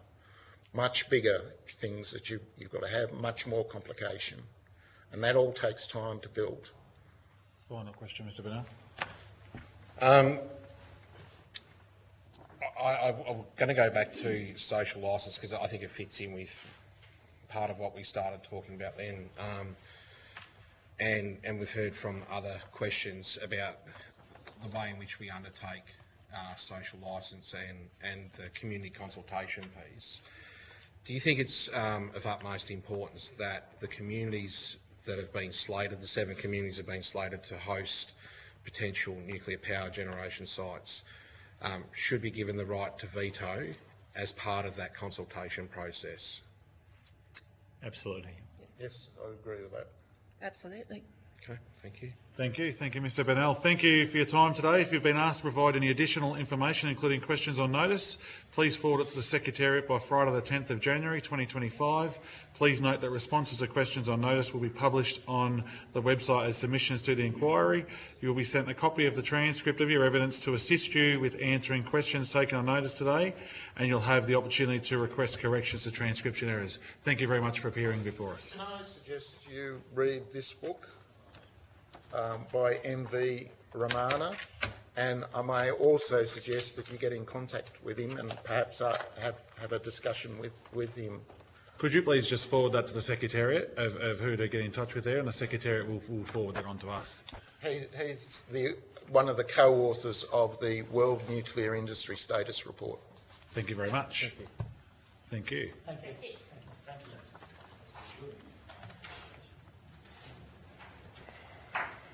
I now welcome Lithgow Environment Group, Bathurst Community Climate Action Network and Central West Environment Council to give evidence today.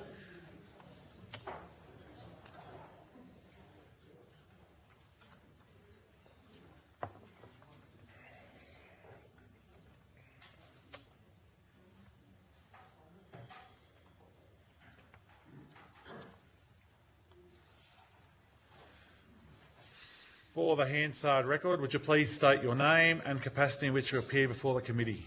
We'll start with you, Mr. Blackwood. I'm Dr. Jim Blackwood. I'm the Vice President of Bathurst Community Climate Action Network. I'm a retired general practitioner with an interest in all of these subjects. Thank you.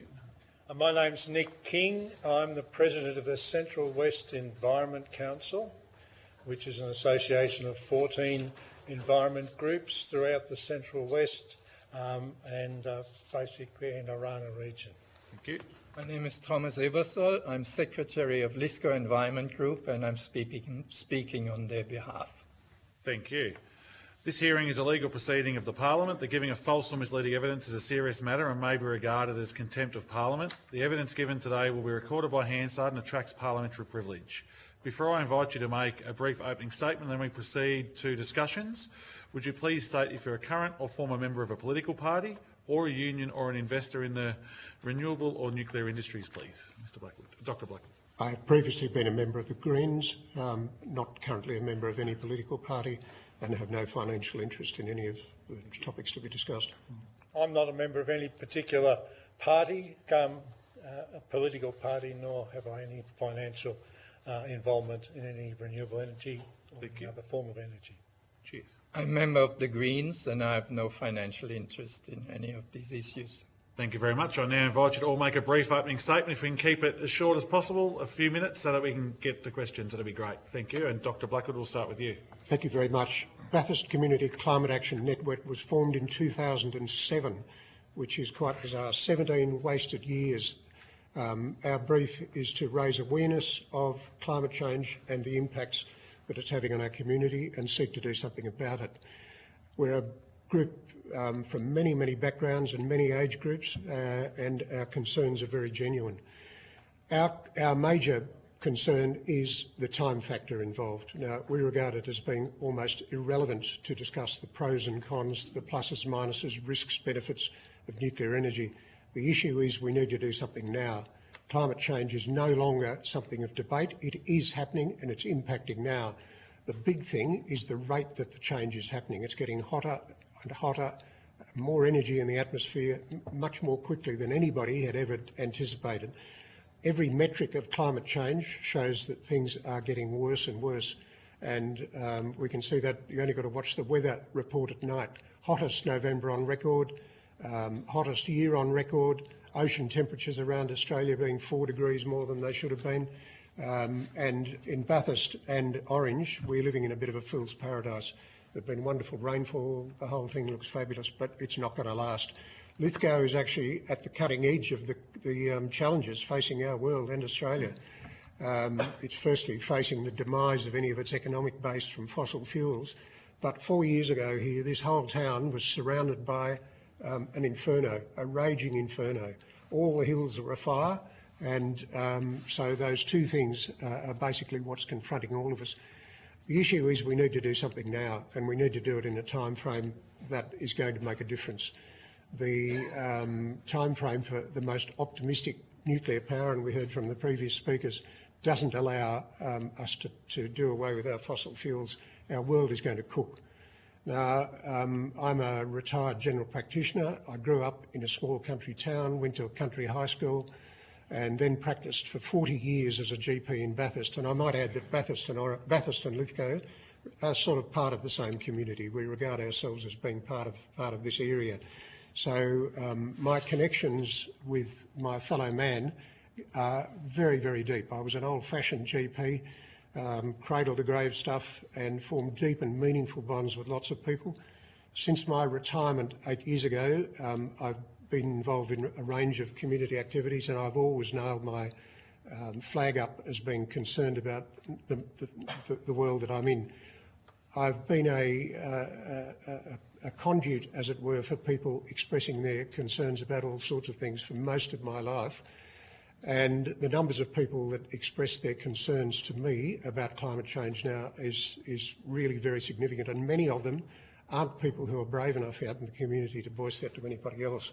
Now, the Doctors for the Environment Australia has recently produced a document which I haven't got or haven't submitted, but I could if needed, on the health impacts. It was only about 3 months ago released, and it's a comprehensive document detailing the health impacts of climate change on human beings, particularly in Australia, but also the world. I would draw people's attention particularly to the mental health aspects of climate change and the impacts that it's having. My age group are particularly worried about it, but I have 4 kids, 6 grandkids, and I have many connections across the youth. All of them, well, not all, but significant numbers are significantly impacted by climate anxiety. It's a very real thing.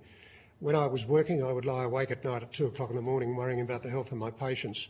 Now I lie awake at night worrying about the health of my planet, and I lie awake worrying about the mental health of my grandkids and my community. I would suggest that if nuclear energy is the answer, it's not the answer to our climate change issues, and that this particular, even calling this inquiry and raising the discussions about this, is unnecessarily raising the anxiety of a significant proportion of the community. We should stop even talking about it and get on with what we need to do to transition away from fuels and from fossil fuels. And nuclear is not the answer. We need to stop talking about it, get on with something meaningful, show to our community that we can do it. And we can. The technology's there. It's all there. We can do it. Thank you, Dr Blackwood. Mr King. Thank you. Yes, I'm speaking on behalf of the Central West Environment Council, or QWEC, and as I said before, this is the amalgamation or the association of 14 different environment groups which are situated across the central west of New South Wales. Some of the groups represented here are the Lithgow Environment Group, and BCAN are also members of the Central West Environment Group. As a group, we are vehemently opposed to any coalition proposal or any other proposal to include nuclear power in our energy mix. We realise that members of our towns and the members of our Central West Environment Council, such as Lithgow and Mudgee, are in a position where they realise that they have to transition away from coal and create alternatives to their economies. We're also the Central West is part of a renewable energy zone, which is as we speak, rolling out renewable infrastructure to replace coal-fired power. So we're basically, this whole region is on the cusp of a renewable energy revolution. It does have its teething problems, we know that. There are conflicts, which will be resolved, hopefully, and will result in an efficient renewable energy mix in this region. We feel that bunging nuclear power in at this late stage is just diverting valuable resources and valuable time and energy away from the rain game, which is to get us off coal and to create a renewable energy future. One of the things that we're concerned about is the fact that despite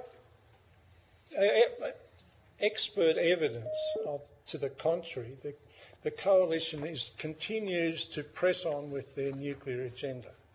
Now, we've been told by the CSIRO, which basically is possibly our most respected independent scientific advisory group, that basically nuclear energy is not for Australia. It's too expensive. I noticed that basically this isn't the first time that nuclear energy has been popped up as a solution to something, mainly politically expedient, but it's been looked at in the 1950s, the 1970s, 2006, 2007, 2015. There was a ban for lifting the embargo on the nuclear energy in 2017, 2019, 2022. All of the results of all of these inquiries have come back with the same answer. It's not for Australia. It's too expensive. We can't do it. Our friend earlier, I'm very impressed with his presentation, by the way, made this very clear that Australia's not right for nuclear energy. And there's plenty of reasons for that, and most of us in this room know that. Another issue is we need to replace our ageing coal-fired stations ASAP. Somebody mentioned when we want to get off coal. 20 years ago, we should have got off coal. That's when we should have got off coal, not 5 minutes ago or 10 years hence. We already have up and running a push towards, and it was generally accepted in the community, the employment of tried and true and renewable resources. We've got wind, we've got solar, we've got pumped hydro, we've got battery storage. It's all out there, and it's all moving. It's all happening.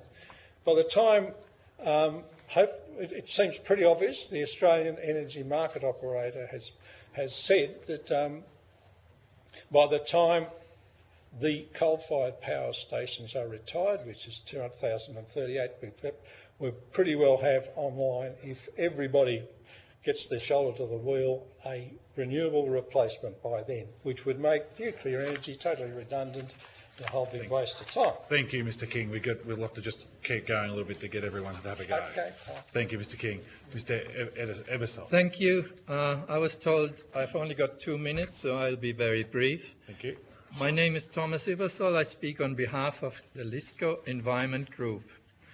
I'm also a member of the Greens. I have built holiday cabins at Nunes in the Wolgan Valley near Lithgow, and I have operated them purely on clean, reliable solar energy since 2001. That's 23 years.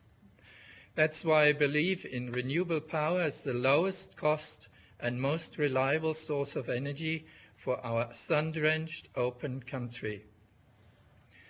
My background when I was a student, in Germany, I was involved in the anti-nuclear movement. All those nuclear reactors have been decommissioned by now.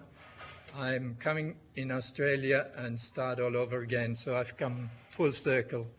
I'm an engineer and I believe in science as practiced by the government's own CSIRO, AEMO, and most science-based organizations. I noticed earlier speakers were talking about, the importance of fact-based discussions, but they themselves come up with facts that are totally pulled out of blue sky. As such, I dismiss the coalition's plan for 7 nuclear reactors, and I see it as a campaign to postpone the rollout of renewables in the name of continued business for the fossil fuel industry. This nuclear power fantasy is the most expensive option, with backup of gas the second most expensive. If carried out, development will take many years, whereas renewables are already here and necessary innovations in storage are already happening. There are 3 big batteries and 1 pumped hydro project in the planning stages for Lithgow. And I want to dispute earlier comments that there is no public consultation. Being an environmentalist, we are run down with writing submissions, attending public hearings. It's very stressful, and it certainly happens. Consultation has happened in all of those plans for Lithgow.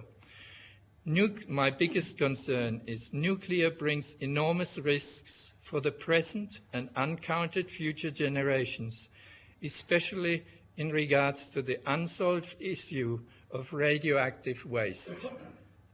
It is immoral to force this onto present and future generations instead of developing our unlimited renewable resources.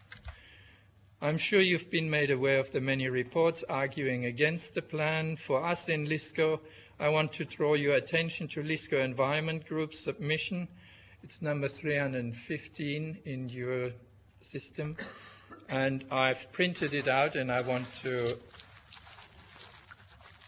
hand it out for the attention of the commissioners. Thank you. Thank you. And we'll go to the Deputy Chair first on this one.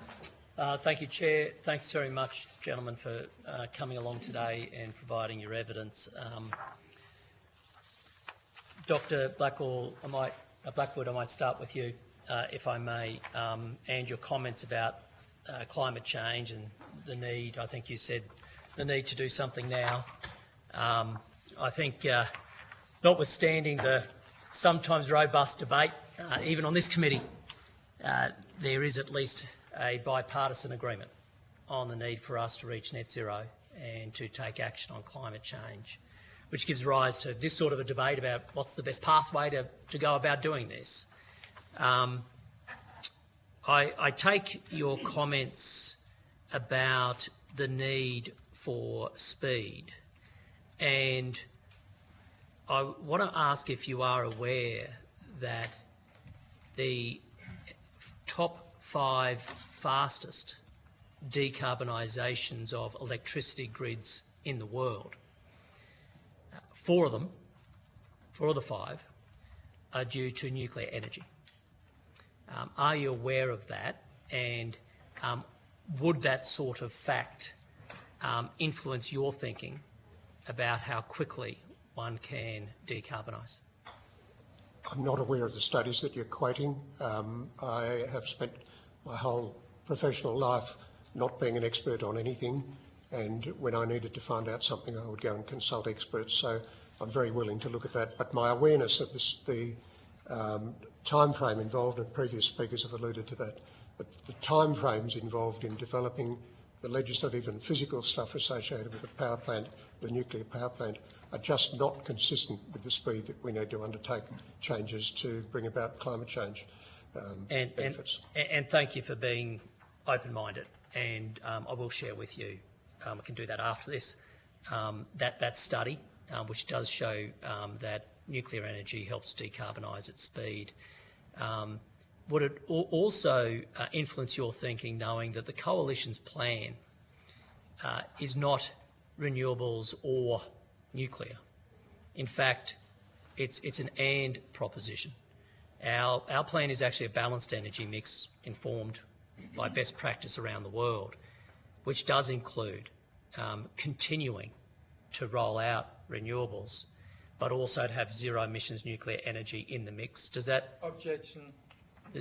Zero emissions doesn't exist with nuclear. Thank you, sir. Dr. Blackwood? Sorry, lost the train of thought there. Look, I have looked at the Coalition's plan in some detail, but it inevitably will lead to a significant slowdown in the development of renewables. It will lead to a significant investment risk from the private sector. So the amount of effort, energy and resources that are going into the renewable sector will by definition be reduced. The speed that we need to do things at will be reduced, and it's not possible for us to survive for 15, 20 years at the present rate of fossil fuel consumption. I'm not sure about the speed, but in terms of, I'd contest that part. But I think it is accurate to say that once you do have nuclear energy in the mix, it will require fewer transmission lines, fewer renewable projects, which leads to my next question. I'm happy to open this up, if you like, to each of you. The committee's heard from, I know there's 2 existing Green member, former Green members on this panel. The committee has heard from another former Greens candidate, actually, Tyrone Delisle. He's from We Planet. He represents now. And he spoke about the importance of climate change and reducing emissions, but also the risk of destruction to our natural spaces by taking, in my language, a renewables-only approach, not his. But in his language, he said, meeting the energy challenge by betting everything on wind and solar means sacrificing vast areas of land and disrupting ecosystems. This isn't a path that reflects environmental stewardship. So my question then is, knowing that you all care too for our environment, do you agree or disagree with Mr. Tyler, Mr. Delisle, that despite the enormous land use required for a renewables-only grid, that this would be a concern for the environment? Look, nothing comes without a cost.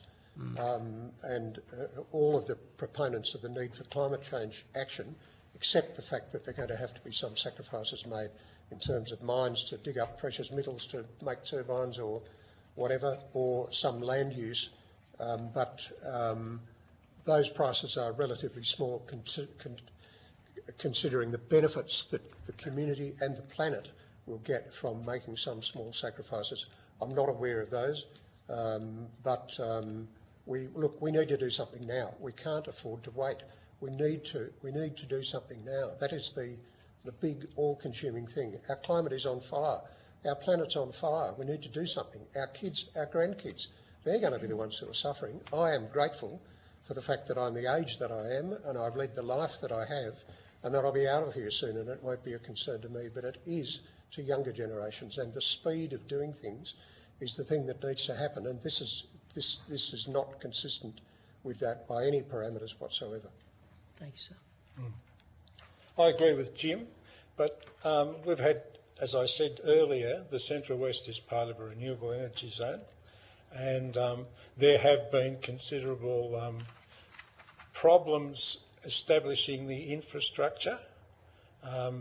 One of the problems is, and this has happened with this particular issue, is that the people running the wind farms, and I've been associated with wind farms. There was one at Flyers Creek. It took nearly 20 years for it to get up. It's now there with 38 turbines. It was subject to a great deal of controversy and misinformation prior to its establishment. One of the reasons being is that the people who were responsible for establishing the wind farm went about it totally the wrong way. They did not employ adequate community consultation, and as a result there was a whole lot of hoo-ha that went on which delayed the project considerably. There are now wind farms established all throughout the Central West. There are ones around the Mudgee area, which is and Wellington area, which is part of the renewable energy zone. There's been considerable controversy within the community. It was a divisive issue. I don't know whether it's resolved or not. There's 2 wind farms proposals by Iberdrola Wind Farm organisation, which is one of the biggest in the world. It's centred in Spain.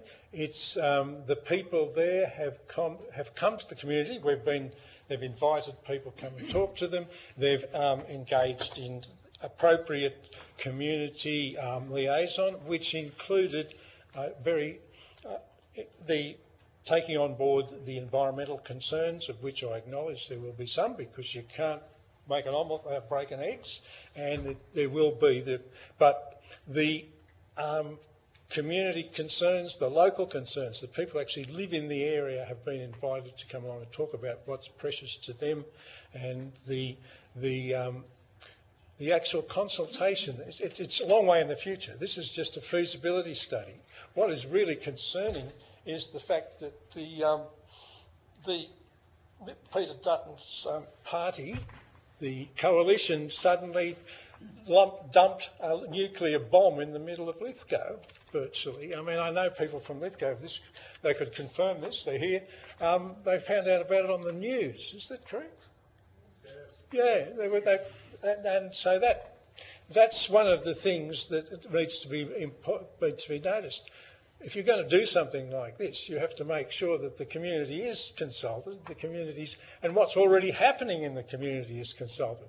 I mean, this whole exercise is an exercise, as far as I'm concerned, in arrogance, in the fact that somebody's come along and said, OK, let's put a nuclear power station in your backyard. And so that's one of the things that I hope this is answering your question, but I'm saying, yes, there are problems. There will be environmental problems. That man, your person you quoted, does have an issue, but they can be resolved, and they have been resolved. There's a whole range of environmental issues which could be put in, but the process has evolved. As far as renewable energy is concerned, the process has evolved, and people are talking to each other. The nuclear power one that's just been dumped in people's laps has not been done well. And to me, I know that the Albanese government, correct me if I'm wrong, said when they came in, we will end the climate wars. Here we go, this is another start to the climate wars. We saw a bit of a minor climate war about here on the desk a minute ago. So we've got to get away from that. We've got to get away from that. And this is why, I mean, we shouldn't even be here talking about this. We should be out there with a bipartisan approach, getting the renewable energy future off the ground, getting us off coal. There should have been this should have happened 20 years ago. I've been involved with this since 2008, and we've just had endless bickering from both sides of Parliament. Well, as Jim said, we're fiddling while Rome burns. So let's get real and start forgetting about diversions, political tricks. Let's get on with it and let's get off coal. I agree with Jim and Nick's statements earlier. Coming back to your question, we always have an effect on our environment. We start breathing in oxygen when we are born, and we breathe out carbon dioxide. The effects we have as humans will always have an effect on this environment. Now, it's a matter of scale, and we know we have to act to combat climate change. Your proposal is way into the future. We need to act now, and we need to act with renewables. The least expensive, the most climate neutral option that we have. Thank you. Thank you. Thank you, Mr. O'Brien. And we'll go to Dr. Ryan. No questions at this time. Thank you, Chair. No worries. Thank you. Ms. Mascarenhas. Hi. One of the things that I wanted to have a sense of is whether, I'm interested to understand the consultation processes and whether you think that from a genuine consultation process, whether that should be one where you don't actually get to have an say on the outcome, or whether you can actually have the opportunity to either vote for a nuclear power station and see it built, or alternatively vote against it and see it not built.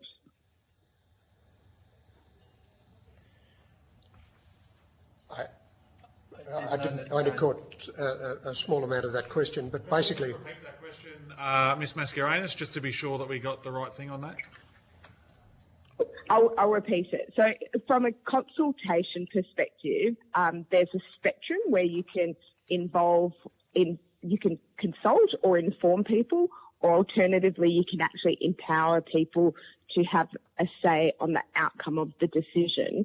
Would you prefer it to be an inform and consult where basically it's kind of really lip service, or alternatively one where you can basically say whether a nuclear power station actually goes ahead or not?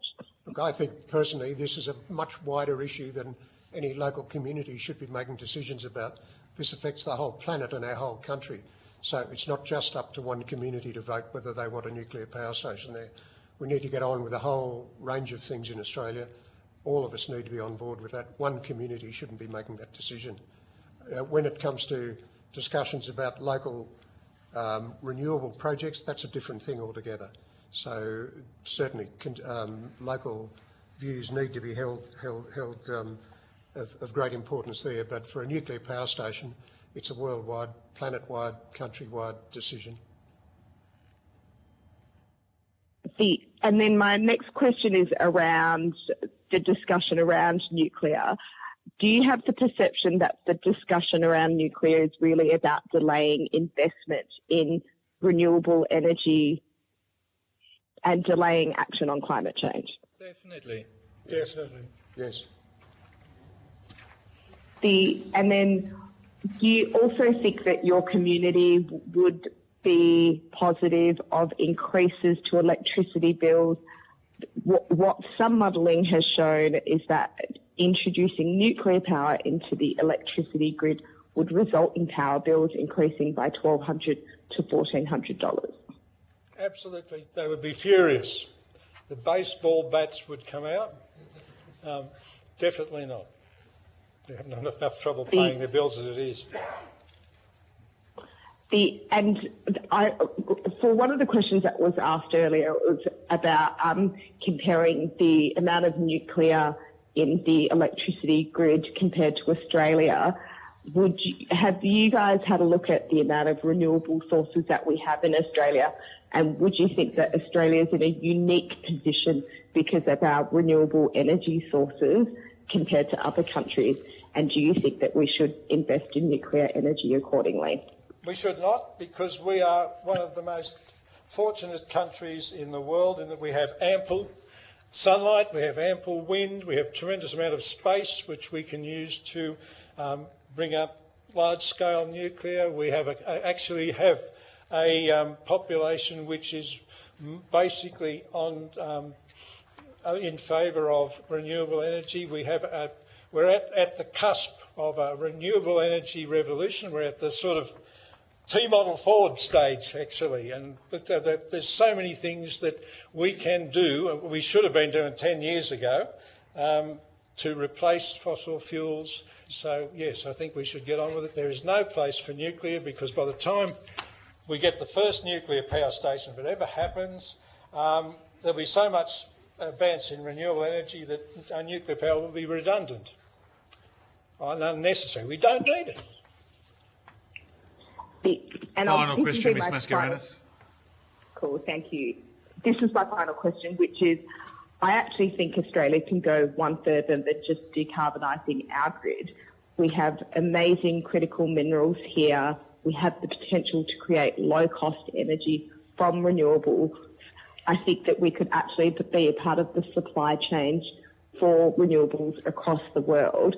Would you like to see Australia play a role in decarbonising not just our country, but the world? Most definitely. Absolutely. Yes. We should have been doing this 20 years ago or 10 years ago. I remember this sort of debate was had. I remember going in 2008, I went to Canberra to the first climate action conference that I'd ever been to. I think it was one of the first in Australia. And these sorts of things, Australia could become an exporter of renewable energy. We talked about then. I remember going to talks with people like Bob Brown, talking about this sort of thing. And for some reason or other, because of our haggling and petty politicking, we just put ourselves behind the 8 ball. So we're now talking about things we should have been talked about 10 years ago. So yes, definitely, we could be exporting renewable energy to the world. There's a whole new industry which would create thousands of jobs.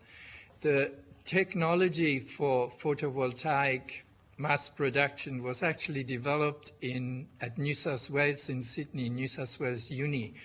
Now, they were smart enough to sell it off to China, where it created thousands of jobs. We have still the opportunity to capitalise on this new demand for renewable energy, and that would create a lot of jobs here. Thank you, Ms Mascarenhas. Mr Bennell. Thank you, Chair. I just want to... I'll direct my question to Dr Blackwood, but I want to say thank you to all of you for providing evidence today.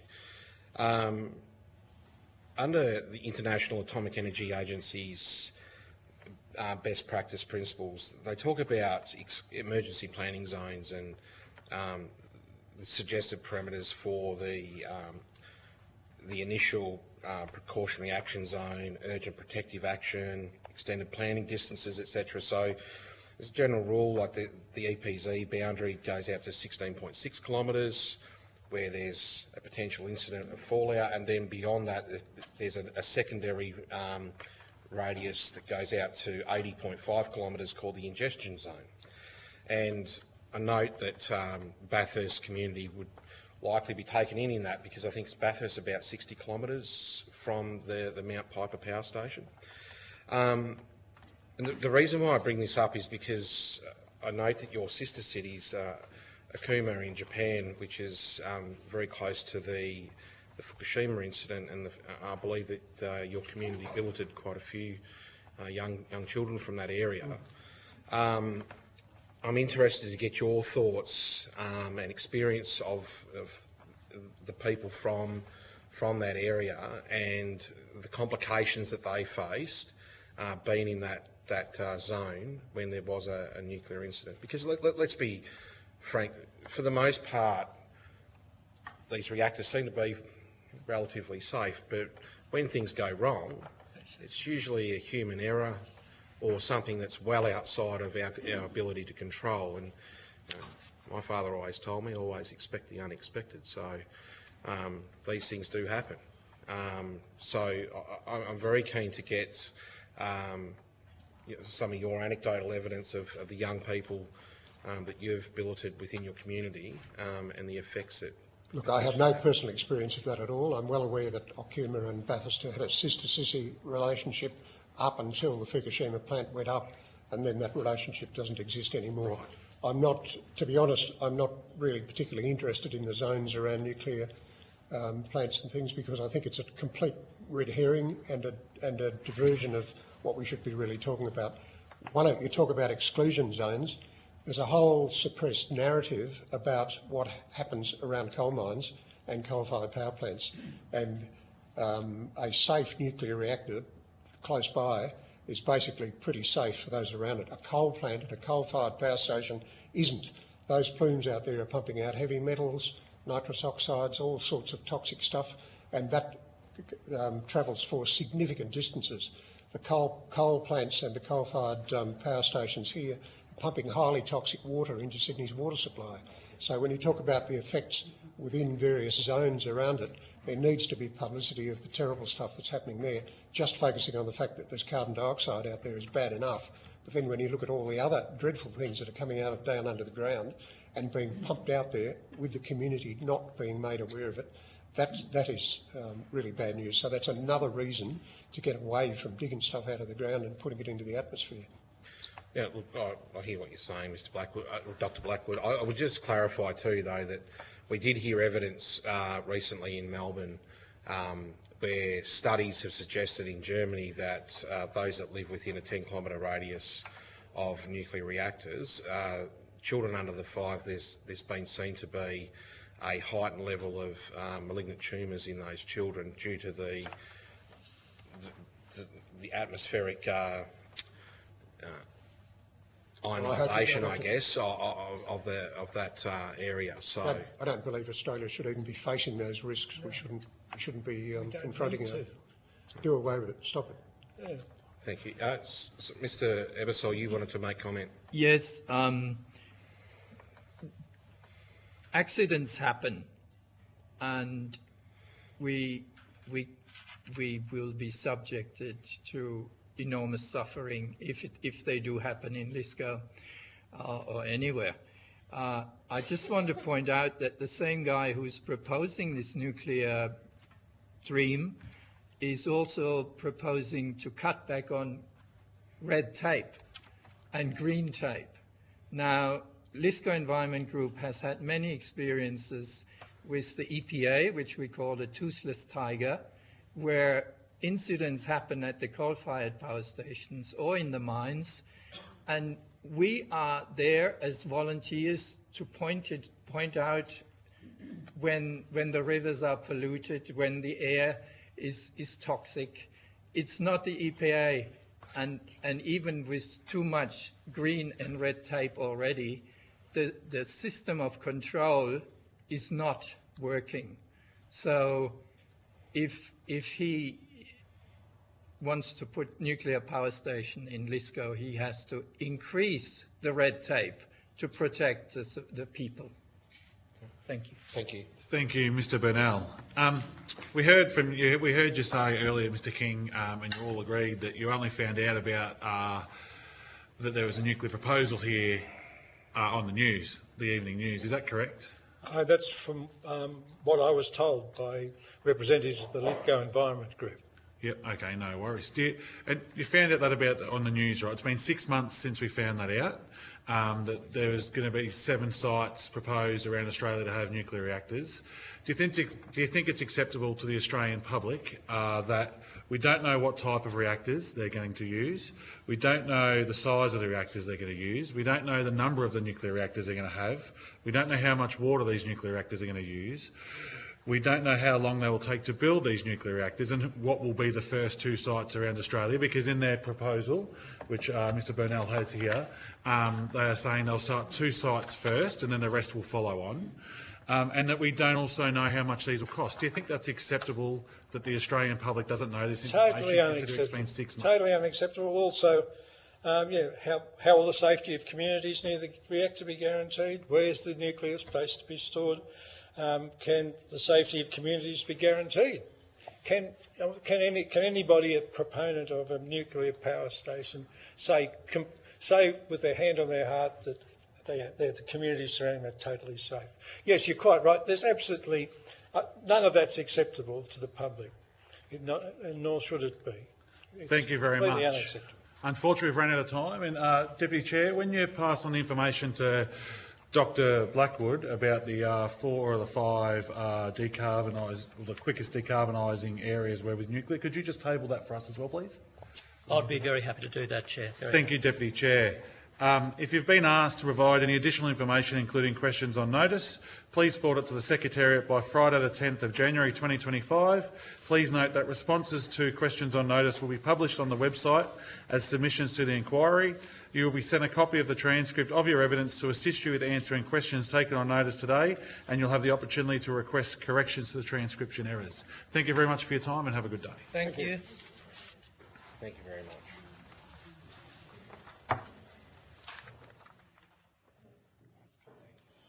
My hands are bloody freezing. It is fresh in here. Yeah.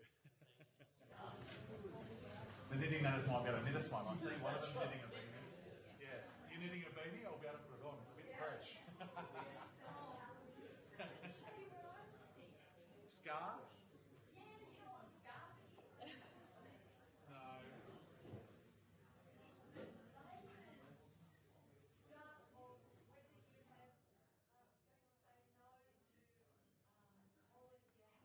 Okay.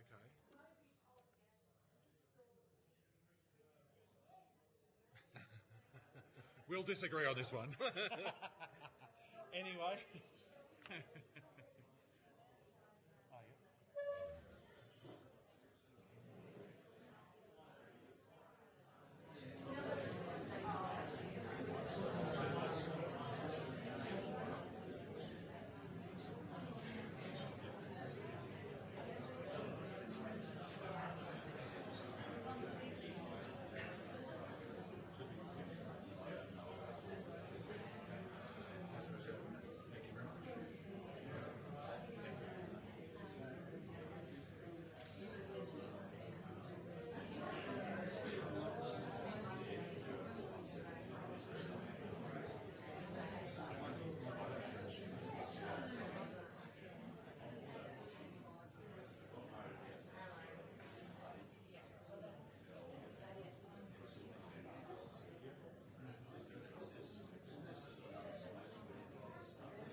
Thank you all. If we could just have a little bit of quiet, we've still got a couple of witnesses to come. Yeah, we still have some more to go, so I now welcome... Excuse me, guys, could we just have a little bit of quiet in the gallery, please? We still have some more witnesses to come. Yeah. I now welcome Mingaan Wiradjuri Aboriginal Corporation and Barrinang, thank you, Lithgow Wiradjuri Corporation as well to give evidence today.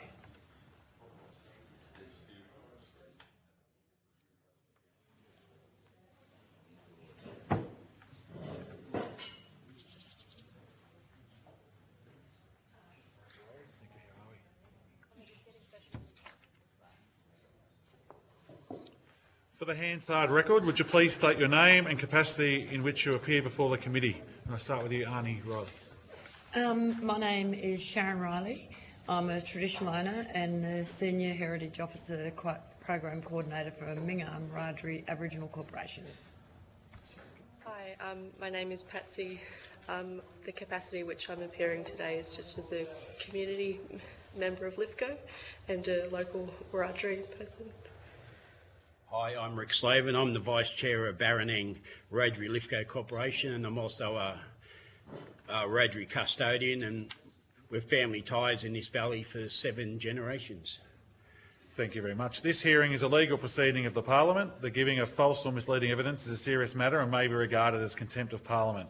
The evidence given today will be recorded by Hansard and attracts parliamentary privilege.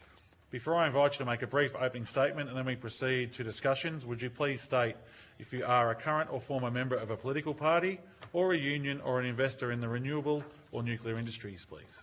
No. Thank you. No. Thank you. No, I'm not. Thank you. I now invite you to make a brief opening statement before we proceed to questions, and we'll start with you, Annie Riley. Yeah, well, this is all quite interesting as I've been listening to the previous hearing. Yeah, nobody in the community was aware of it until we heard it on the news, which was somewhat of a shock, which has led to a lot of conversations around the community for this proposal. Me personally, I don't agree with going ahead with a nuclear power station. This landscape has suffered enough industrial impact, but it bothers me to think that people will agree to it for a capital gain, which is for the future purpose of future generations, which will have a severe impact on that. I do believe in supporting jobs and creating new jobs for an area of transition, and we've been going through processes to do that for Aboriginal community, and we've just been granted funds for an Indigenous Rangers program, and that's about caring for country and our culture and our storylines that we're connected to through this landscape. So to put a proposal like this forward is quite serious in my eyes, and I look at it because I listen to the ABC radio daily, and this is where I keep informed with things through the radio. But it bothers me to think with what's going on in the world today with the war, what is the other intention with this nuclear power station? Are we looking at heading to World War III? Thank you.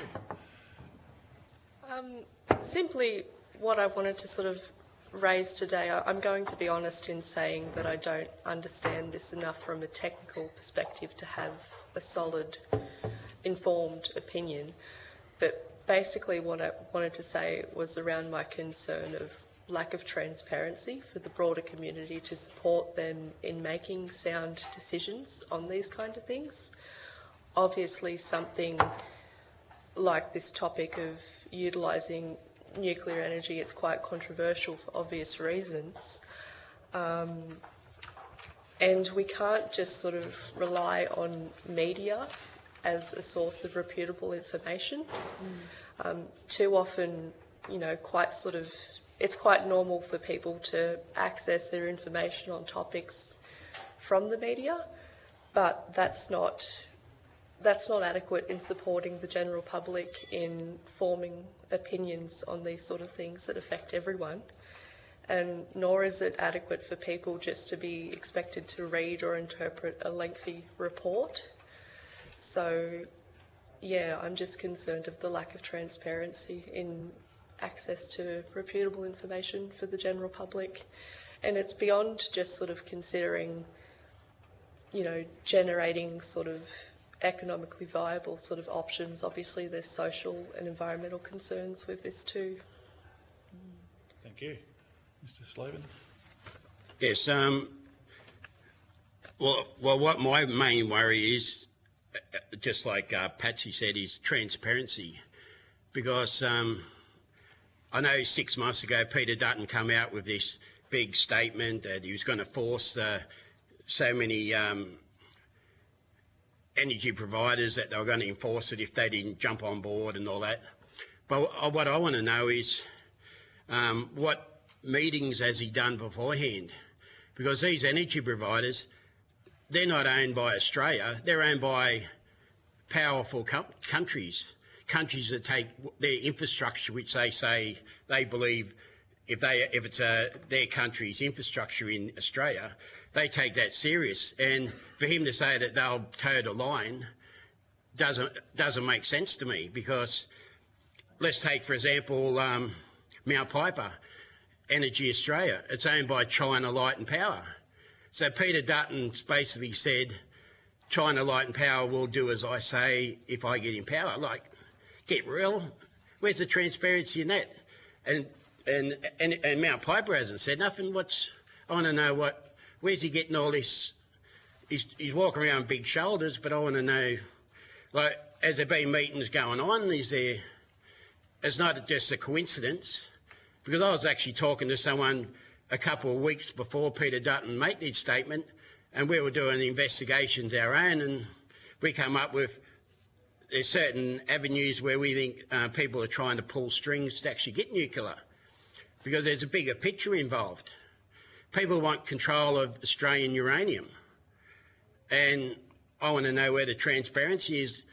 And I would like to know where all these power stations are, who owns them, who actually owns them, and who's going to control all this uranium and nuclear. And I thought it was, that's just my opinion. And plus, as a custodian, I'm worried about the sickness of the people and the country. And well, I think it's a national security thing. I don't want, you wouldn't have a clue and where's the uranium going to come from if they want these plants? Is it going to come from Kakadu, where everywhere's a nuclear-free zone? So how are they going to get uranium to Lithgow? They can't just go carting it free, or they're going to do a state-significant infrastructure, which means that it basically wipes anyone's rights to complain or do anything like that.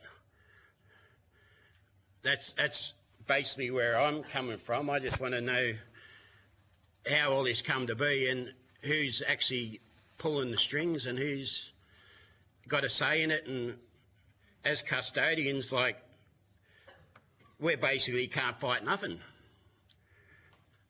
And especially where the uranium's going to come from.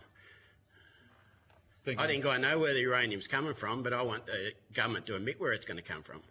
Thank you, Mr. Slavin. I might pass on to the Deputy Chair, and he might be able to help answer some of those questions. Thanks, Chair.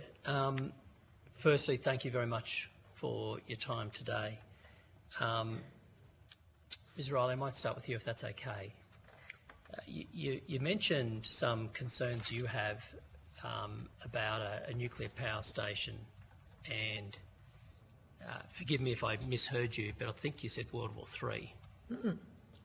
Can you just explain what it is your concern is there? Well, just given what's going on in the world today with overseas and wars in different countries and things with China, what direction is actually heading beyond just renewable energy that's really not sustainable and don't create that many future jobs? But then if something goes wrong with this plant, the consequence to our local area, our local community, our environment, our people, how that impacts on us. So yes, it is a big concern on what is actually going on globally in the world. Okay, thank you. Ms. Wolfenden? Yeah, correct. You were talking about the importance of transparency, and I think you make a powerful point there, and I agree entirely, by the way, as well as some fair points that you can't just rely on media and big reports and so forth. As part of the Coalition's plan, we have a 2.5-year period that's been set aside for a comprehensive on-the-ground community engagement process. And a lot of the questions, Mr. Slavin, that you had raised, all very good questions around, uranium, where it would come from, national security issues and so forth. Over that 2.5-year period, our policy is to ensure that we put the community at the centre, and where there are issues raised, they can be investigated. And answers not given by politicians or even government, but independent institutions that are qualified.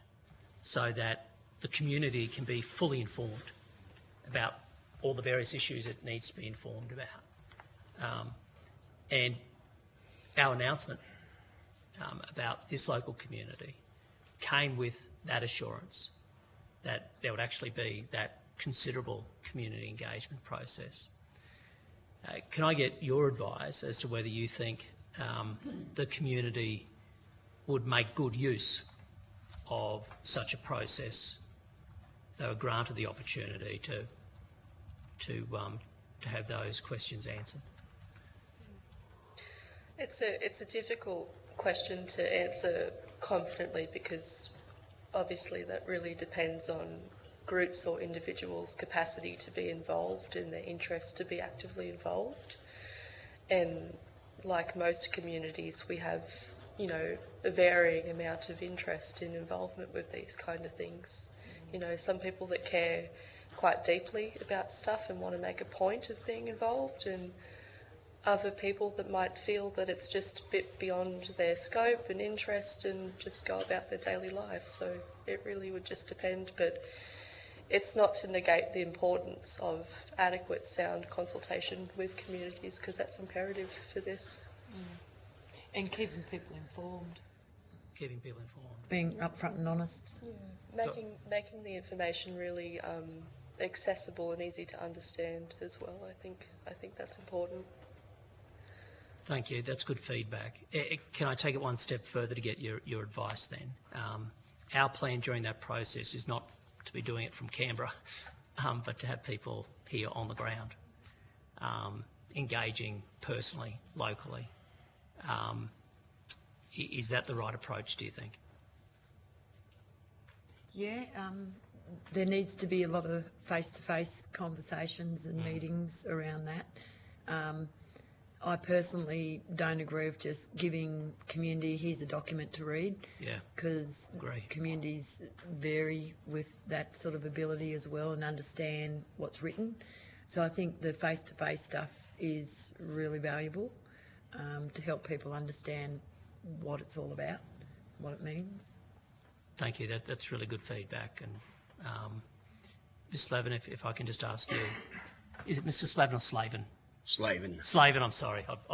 I've messed up so many surnames today. That's It's all right. embarrassing. I'm sorry. I've been called worse, don't So have I can assure you. So, Mr. Slavin, just your points that you're making in terms of the ownership of different plants and so forth. Our plan when it comes to nuclear power is if Australia is to go down the path of having nuclear power plants, our belief from the coalition's perspective anyway is that they should be government owned, because ultimately, as you see today as parliamentarians, we ultimately report to the Australian people. If we were to go down the path of nuclear energy, do you think we'd be doing the right thing in ensuring the power plants would be owned by the Australian government as opposed to the private sector, or indeed you were talking about other countries? Oh, definitely.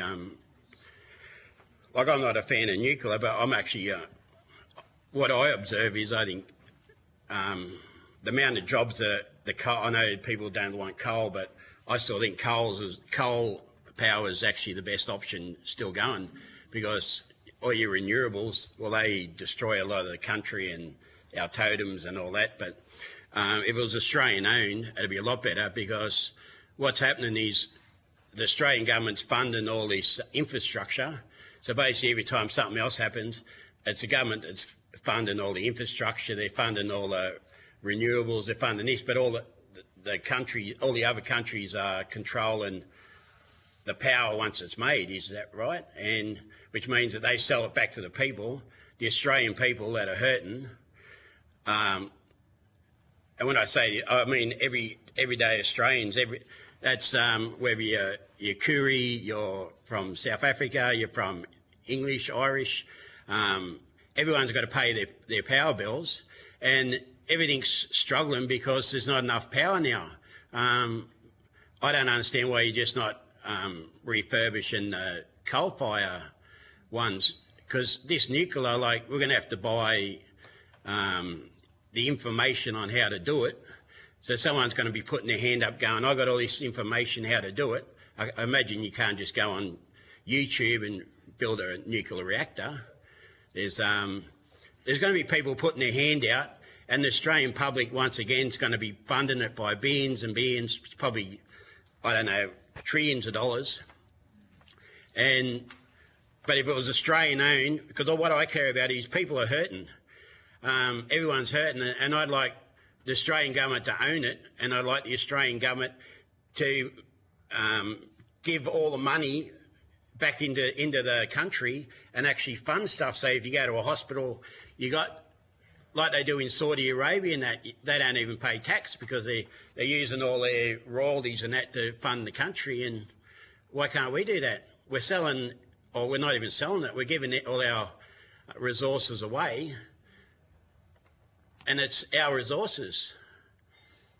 And when you're a custodian, well, they're not our resources, but they're part of our bloodline, they're part of our connection to country. And when you see it all going overseas and it's not helping the Australian people, I think it's a big problem. Just being patriotic to our country. I know we can't go back to how it used to be, but we've got to protect what we got now. But if it was Australian owned, I think that's a real big step forward. So, Mr. Slaven, to you and Final question, Deputy Chair. No problem, Chair. To the broader panel, you had mentioned the impact too of even renewables, and from the coalition's perspective, we want a balanced energy mix, so that includes still with renewables. But there's no doubt, and we had this conversation in an earlier panel, that once you put nuclear energy in, because it's so dense, takes up a very small footprint, there's no doubt you need fewer renewables and fewer transmission lines. Under the current government's plan, there is going to be an enormous rollout of industrial scale renewable projects, at least 10,000 kilometres of new transmission lines. The renewable energy superpower, where they export, you're looking at up to 28,000 kilometres of new transmission lines. As local Indigenous leaders, do you have any concerns about the impact on the land and on wildlife and so forth, and the ecosystems as they exist today, if there is such a big scale rollout of that type of technology? Indeed. You do? And water as well, not just land and animals and plants, it's the water to the whole biodiversity system. So where we live here is the main catchment area that feeds a few different river systems, and one in particular is Sydney. So it already has severe impacts of industrial contamination. So through research that I've been doing with the university, there's species out there that are already heavily impacted with heavy metals and cadmium, things like that. And if this nuclear thing goes ahead, that's just going to create more. It's more of the silent killers that you don't see, So, yeah, it has a severe impact on both water, land, animal, the whole system. So, Slaven, any comments about the existing plan and the amount of land it's taking up? Yeah, I'm totally agree, and all these transmission lines and all that you're talking about, humans have to realise that you can only kill the planet once. If you're just putting endless kilometres of transmission lines, and they're probably not even owned by us. Doesn't someone else own all the power poles? So how's all this work? And I say to people quite often, my life is worth no more than any animal or plant. I don't. If you're going to cut down kilometres of trees and that brings sickness on country. That's a cultural thing, and you draw on the sickness. If the country's sick, you draw on it. And basically what I feel now is Lithgow's in a cluster of sickness. It's only sort of cultural people that sort of understand it, but if the country, that's why if there's troubled youth in Sydney, they send them out in the bush and then they get all healthy again, because you got to have a healthy country. But just by this, the way they're doing renewables now, it's ridiculous. And basically anywhere where there's wind turbines, you can't find a wedge-tail eagle. Now, wedge-tail eagles are my personal totem, but you can't find a wedge-tail eagle, and that's having a dramatic effect on the Wiradjuri people, I think, but I can only speak for myself. I don't want one tree cut down. I'm always fighting for the totems and the trees, and I'm not a greenie. I've just got common sense that if you go and plant 2 trees because you cut down a 500-year-old red gum, the possums and cockatoos and owls, they haven't got 500 years to sit there waiting for the hollow to grow. So, yeah, so this, the way the government does it, so everyone can just bulldoze what they want and go and plant 2 new little saplings, it doesn't make sense. You can't, it'll take 100 years before the bird can even sit in it.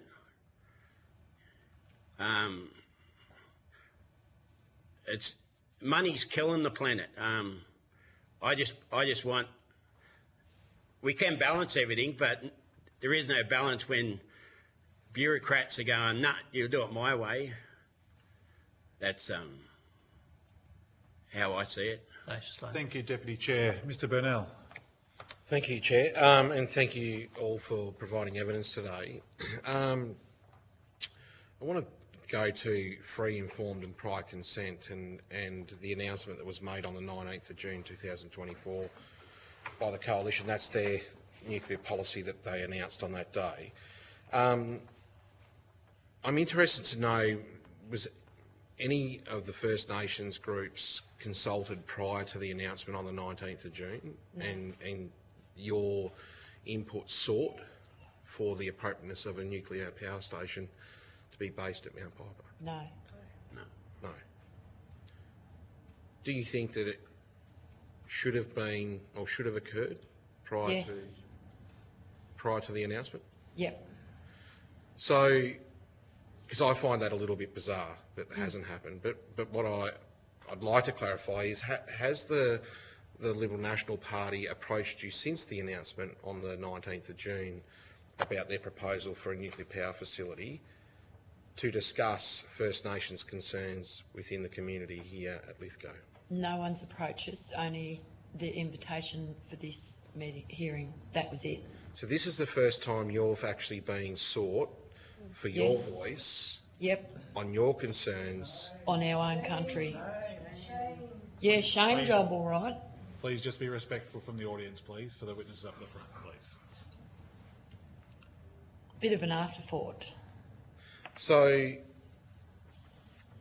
when the Deputy Chair says that we're going to engage, that if they are elected to government, they're going to engage in 2.5 years of consultation, what level of trust do you have in that process, given that you haven't been consulted prior to the announcement or during the almost 7 months since the announcement? Well, zero, until they're upfront and honest and be totally 100% inclusive of engaging with traditional owners in this landscape. So, yeah, they can't be trusted until we're informed. The other thing, sorry. I know you're right. I was just going to say, we're just a box tick. So down the track they go, oh, yeah, we consulted with the local mob. They're not going to cross-reference dates to go, oh, yeah, it was 2.5 years after we actually started doing everything. So one of the things that I'm interested to get a bit of an understanding of is that, so apart from this committee, I also sit on the Joint Standing Committee for Aboriginal Torres Strait Islander Affairs, and we just recently finished our inquiry into economic self-determination and opportunities for First Nations peoples to be able to have equity stakes in projects and be in a position to seek economic prosperity through nation-building projects. And I would have thought that this would be one of those type of projects where there should be some engagement, where First Nations people do get to have input and the ability to work towards solutions that do provide economic prosperity opportunities for your people in this region, as part of the larger community discussion, but importantly, ensuring that First Nations peoples do have that opportunity to that discussion. And indeed, and funny you talk about that, because like we've got other industry here like Energy Australia and whatnot, you know, and they've all been talking like Green Spot and new partner coming in, but it's like they've all been talking on, you know, the so-called benefit sharing, but what does it look like? Because we've been promised land, and for us it's like, give us our land back, because we want our land back, and so we can heal our country and our people and everything within that. So there seems to be a hell of a lot of lip service going on, but not a lot of you know, action taken. Like, here's your land back so you can build your culture centre and create jobs. So it's about us creating employment to improve the lives of our people and giving them opportunities that they've never had. So that's why we went to the bother of going through the process for the Rangers program. Went through the Aboriginal Affairs, Closing the Gap one, to create a bush cafe. So, you know, there's hospitality, there's conservation land management, there's tourism, there's all these things that we can prosper with, but we just need them opportunities to have, you know, if some of these people are saying, we'll offer this, we'll hand it back to us so we can do that. Because at the moment it's just like it's lip service, and, you know, it's like you're being used for their benefit to get through the process. So, yeah, bit sickening. Ms. Wolferton or Mr. Slavin? Yeah, I totally agree with that. It's and I think there's a fine line, because I see on the internet a lot. They get groups in. They want to. I'll give them job opportunities and that, but there's a fine line, because a lot of it is, I call it reprogramming a culture. So someone wants to come in and go, oh, we want to destroy, you know, 100,000 acres of bushland, national park. We'll give you jobs. How about we'll give you, they make them supervise or whatever, but it's reprogramming. They're saying, oh, if you just destroy half of it, you know, you're still going to be looked after by your ancestors, because you're still looking after the other half that you haven't destroyed. They're using money as a bribery tool. And they're not really, and if you do say anything, I just find they just look at you like, especially when you're talking about archaeologists and artefacts. I just think they just look at you like, oh, what do you care? And they don't understand what you care about, and no one takes your word serious. I just think they just want you to sign on the dotted line. I'll go, oh, we'll give you a group all this and such, and even if they give you royalties and all that sort of stuff, you still not, if you go down the track, wait on, that was a birthing tree or something there that they destroyed, they're like, oh, sorry about that. They don't take it serious, I don't think. I think you're just a tick in a box for them. I don't think because I can't even get, I've been fighting different groups for different things, and I can't even get one tree saved. It's just ridiculous, the bureaucrats I've got to deal with. And a lot of them ones are the ones that are dealing in the cultural side, the actual government appointed cultural protection authorities and all that. And dealing with them, you may as well just be headbutting the floor. They just look at you like stupid when you go, you can't do that. And they go, oh no, it's just the government thing, how it works. Okay.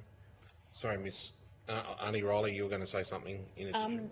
Yeah, I'm sort of thinking, like reflecting on like our needs for Aboriginal people in community and regional areas. And these are the reasons why we went to the bother to do our own funds, like write our own applications, because I'm a strong believer in Indigenous-led, empowering our people, Indigenous women, empowering Indigenous women, but we have to own our own things. And if we keep relying on government departments to be ad hoc on some project, we're never going to have ownership or leadership in our own culture. So for me, it's about empowering our own people to lead those things and to improve the lives of Aboriginal people, to get employment, because a lot of Aboriginal people that have grown up Aboriginal in the region still today do not have proper employment. And I'm quite privileged. I used to work for National Parks for 20 years as a heritage officer, so I've done a lot of frontline firefighting and a lot of cultural conservation and preservation of our culture, and engage many communities to be involved in that. But the problem is the department run that. So I believe it's better that we have our own legs, we stand on our own 2 feet, and that's the only way to keep walking forward, is to be fully independent and grow our own business. So that's what we're trying to do. But we do have to preserve and protect our landscape. And what future have we got if we go, yeah, just build one of these things and then it all goes horrible and then everybody's sick and dying and we haven't got a community left, which will impact on Sydney because they're drinking our water. Final question, Mr. Burnell. Thank you, Chair. Just my last question, and Mr. Slaver, you I think alluded to some of this originally, whether it was in your opening statement or in response to the Deputy Chair's question. But the cultural significance of on-land learning for our youngest generation of First Nations people, having a nuclear power station, if there are significant impacts to the area, what's the impact to your people and the ability to learn on country, to heal on country, to maintain a level of connection? Access to lands is one. You know, no good taking people out to share with the next generation the storylines and stuff on country when you can't get there.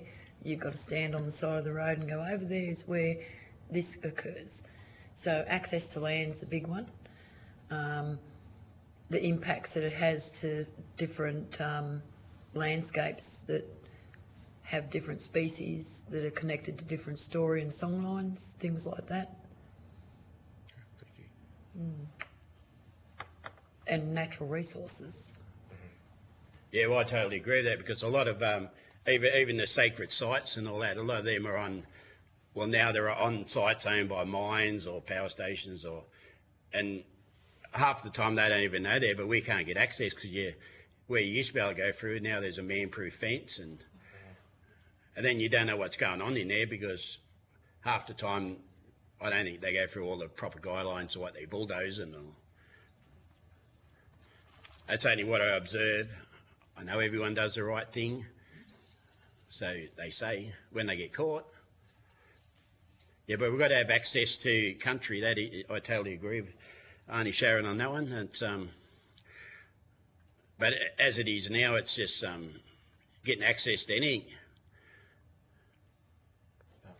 Thank you, Mr. Burnell. Very much. Give us back our land so we can actually thrive in life. Thank you. Not just survive. Dr. Ryan.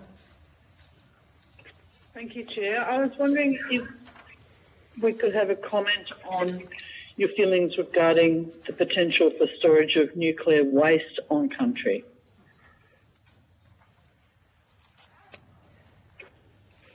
Don't feel good about it at all. Not good. No. No. And I'd be right in saying there's been no consultation about that possibility? Oh, Lord, no. It's the first we're hearing through this process. Yeah, I haven't heard nothing either. It's considering pretty much anywhere you drill around here, you're going to hit water. So where they're putting nuclear waste is going to affect the water table, and depending on where it's all flowing underground, it could affect Sydney water. I don't know if Sydney want to drink radioactive water, but maybe they do. I don't know. You've got to consider all this. And if someone goes, oh, sorry, because that's usually what happens even on our sites. Something accidentally happens, they just go sorry, and sorry seems to be the way to get out of anything these days. But under cultural law, sorry doesn't cut the mustard. We're a bit harder than that, I'd say. We take country very serious. Do you have a comment on that one, Ms. Wolfenden? I guess somewhat of a broad comment, but I think it's important for non-Indigenous people to at least try and try to be sort of perceptive of this. But for us, the integrity of our culture is directly linked to the integrity of our natural environment. And it's impossible for us to compromise on that value. We just don't see them as separate, and we don't see the environment as a commodity or anything to sort of utilise in a way that's beneficial for a commodity sort of purpose. So if we're talking about impacts, including sort of storing hazardous material, there's not going to be an instance in that where we're going to be comfortable to compromise on something like that. So yeah, I'm not sure if that directly answers your question, but yeah. I think it does. I guess the only follow-up question would be, what would it take for you to... We've talked quite extensively in these hearings with other groups about the lack of social licence for these sorts of changes. What do you think your community would want to make a decision about things like storage of nuclear waste in the area, or do you think it's something that you just wouldn't be able to come at all, and that it wouldn't, any amount of discussion and negotiation wouldn't really change your view on that?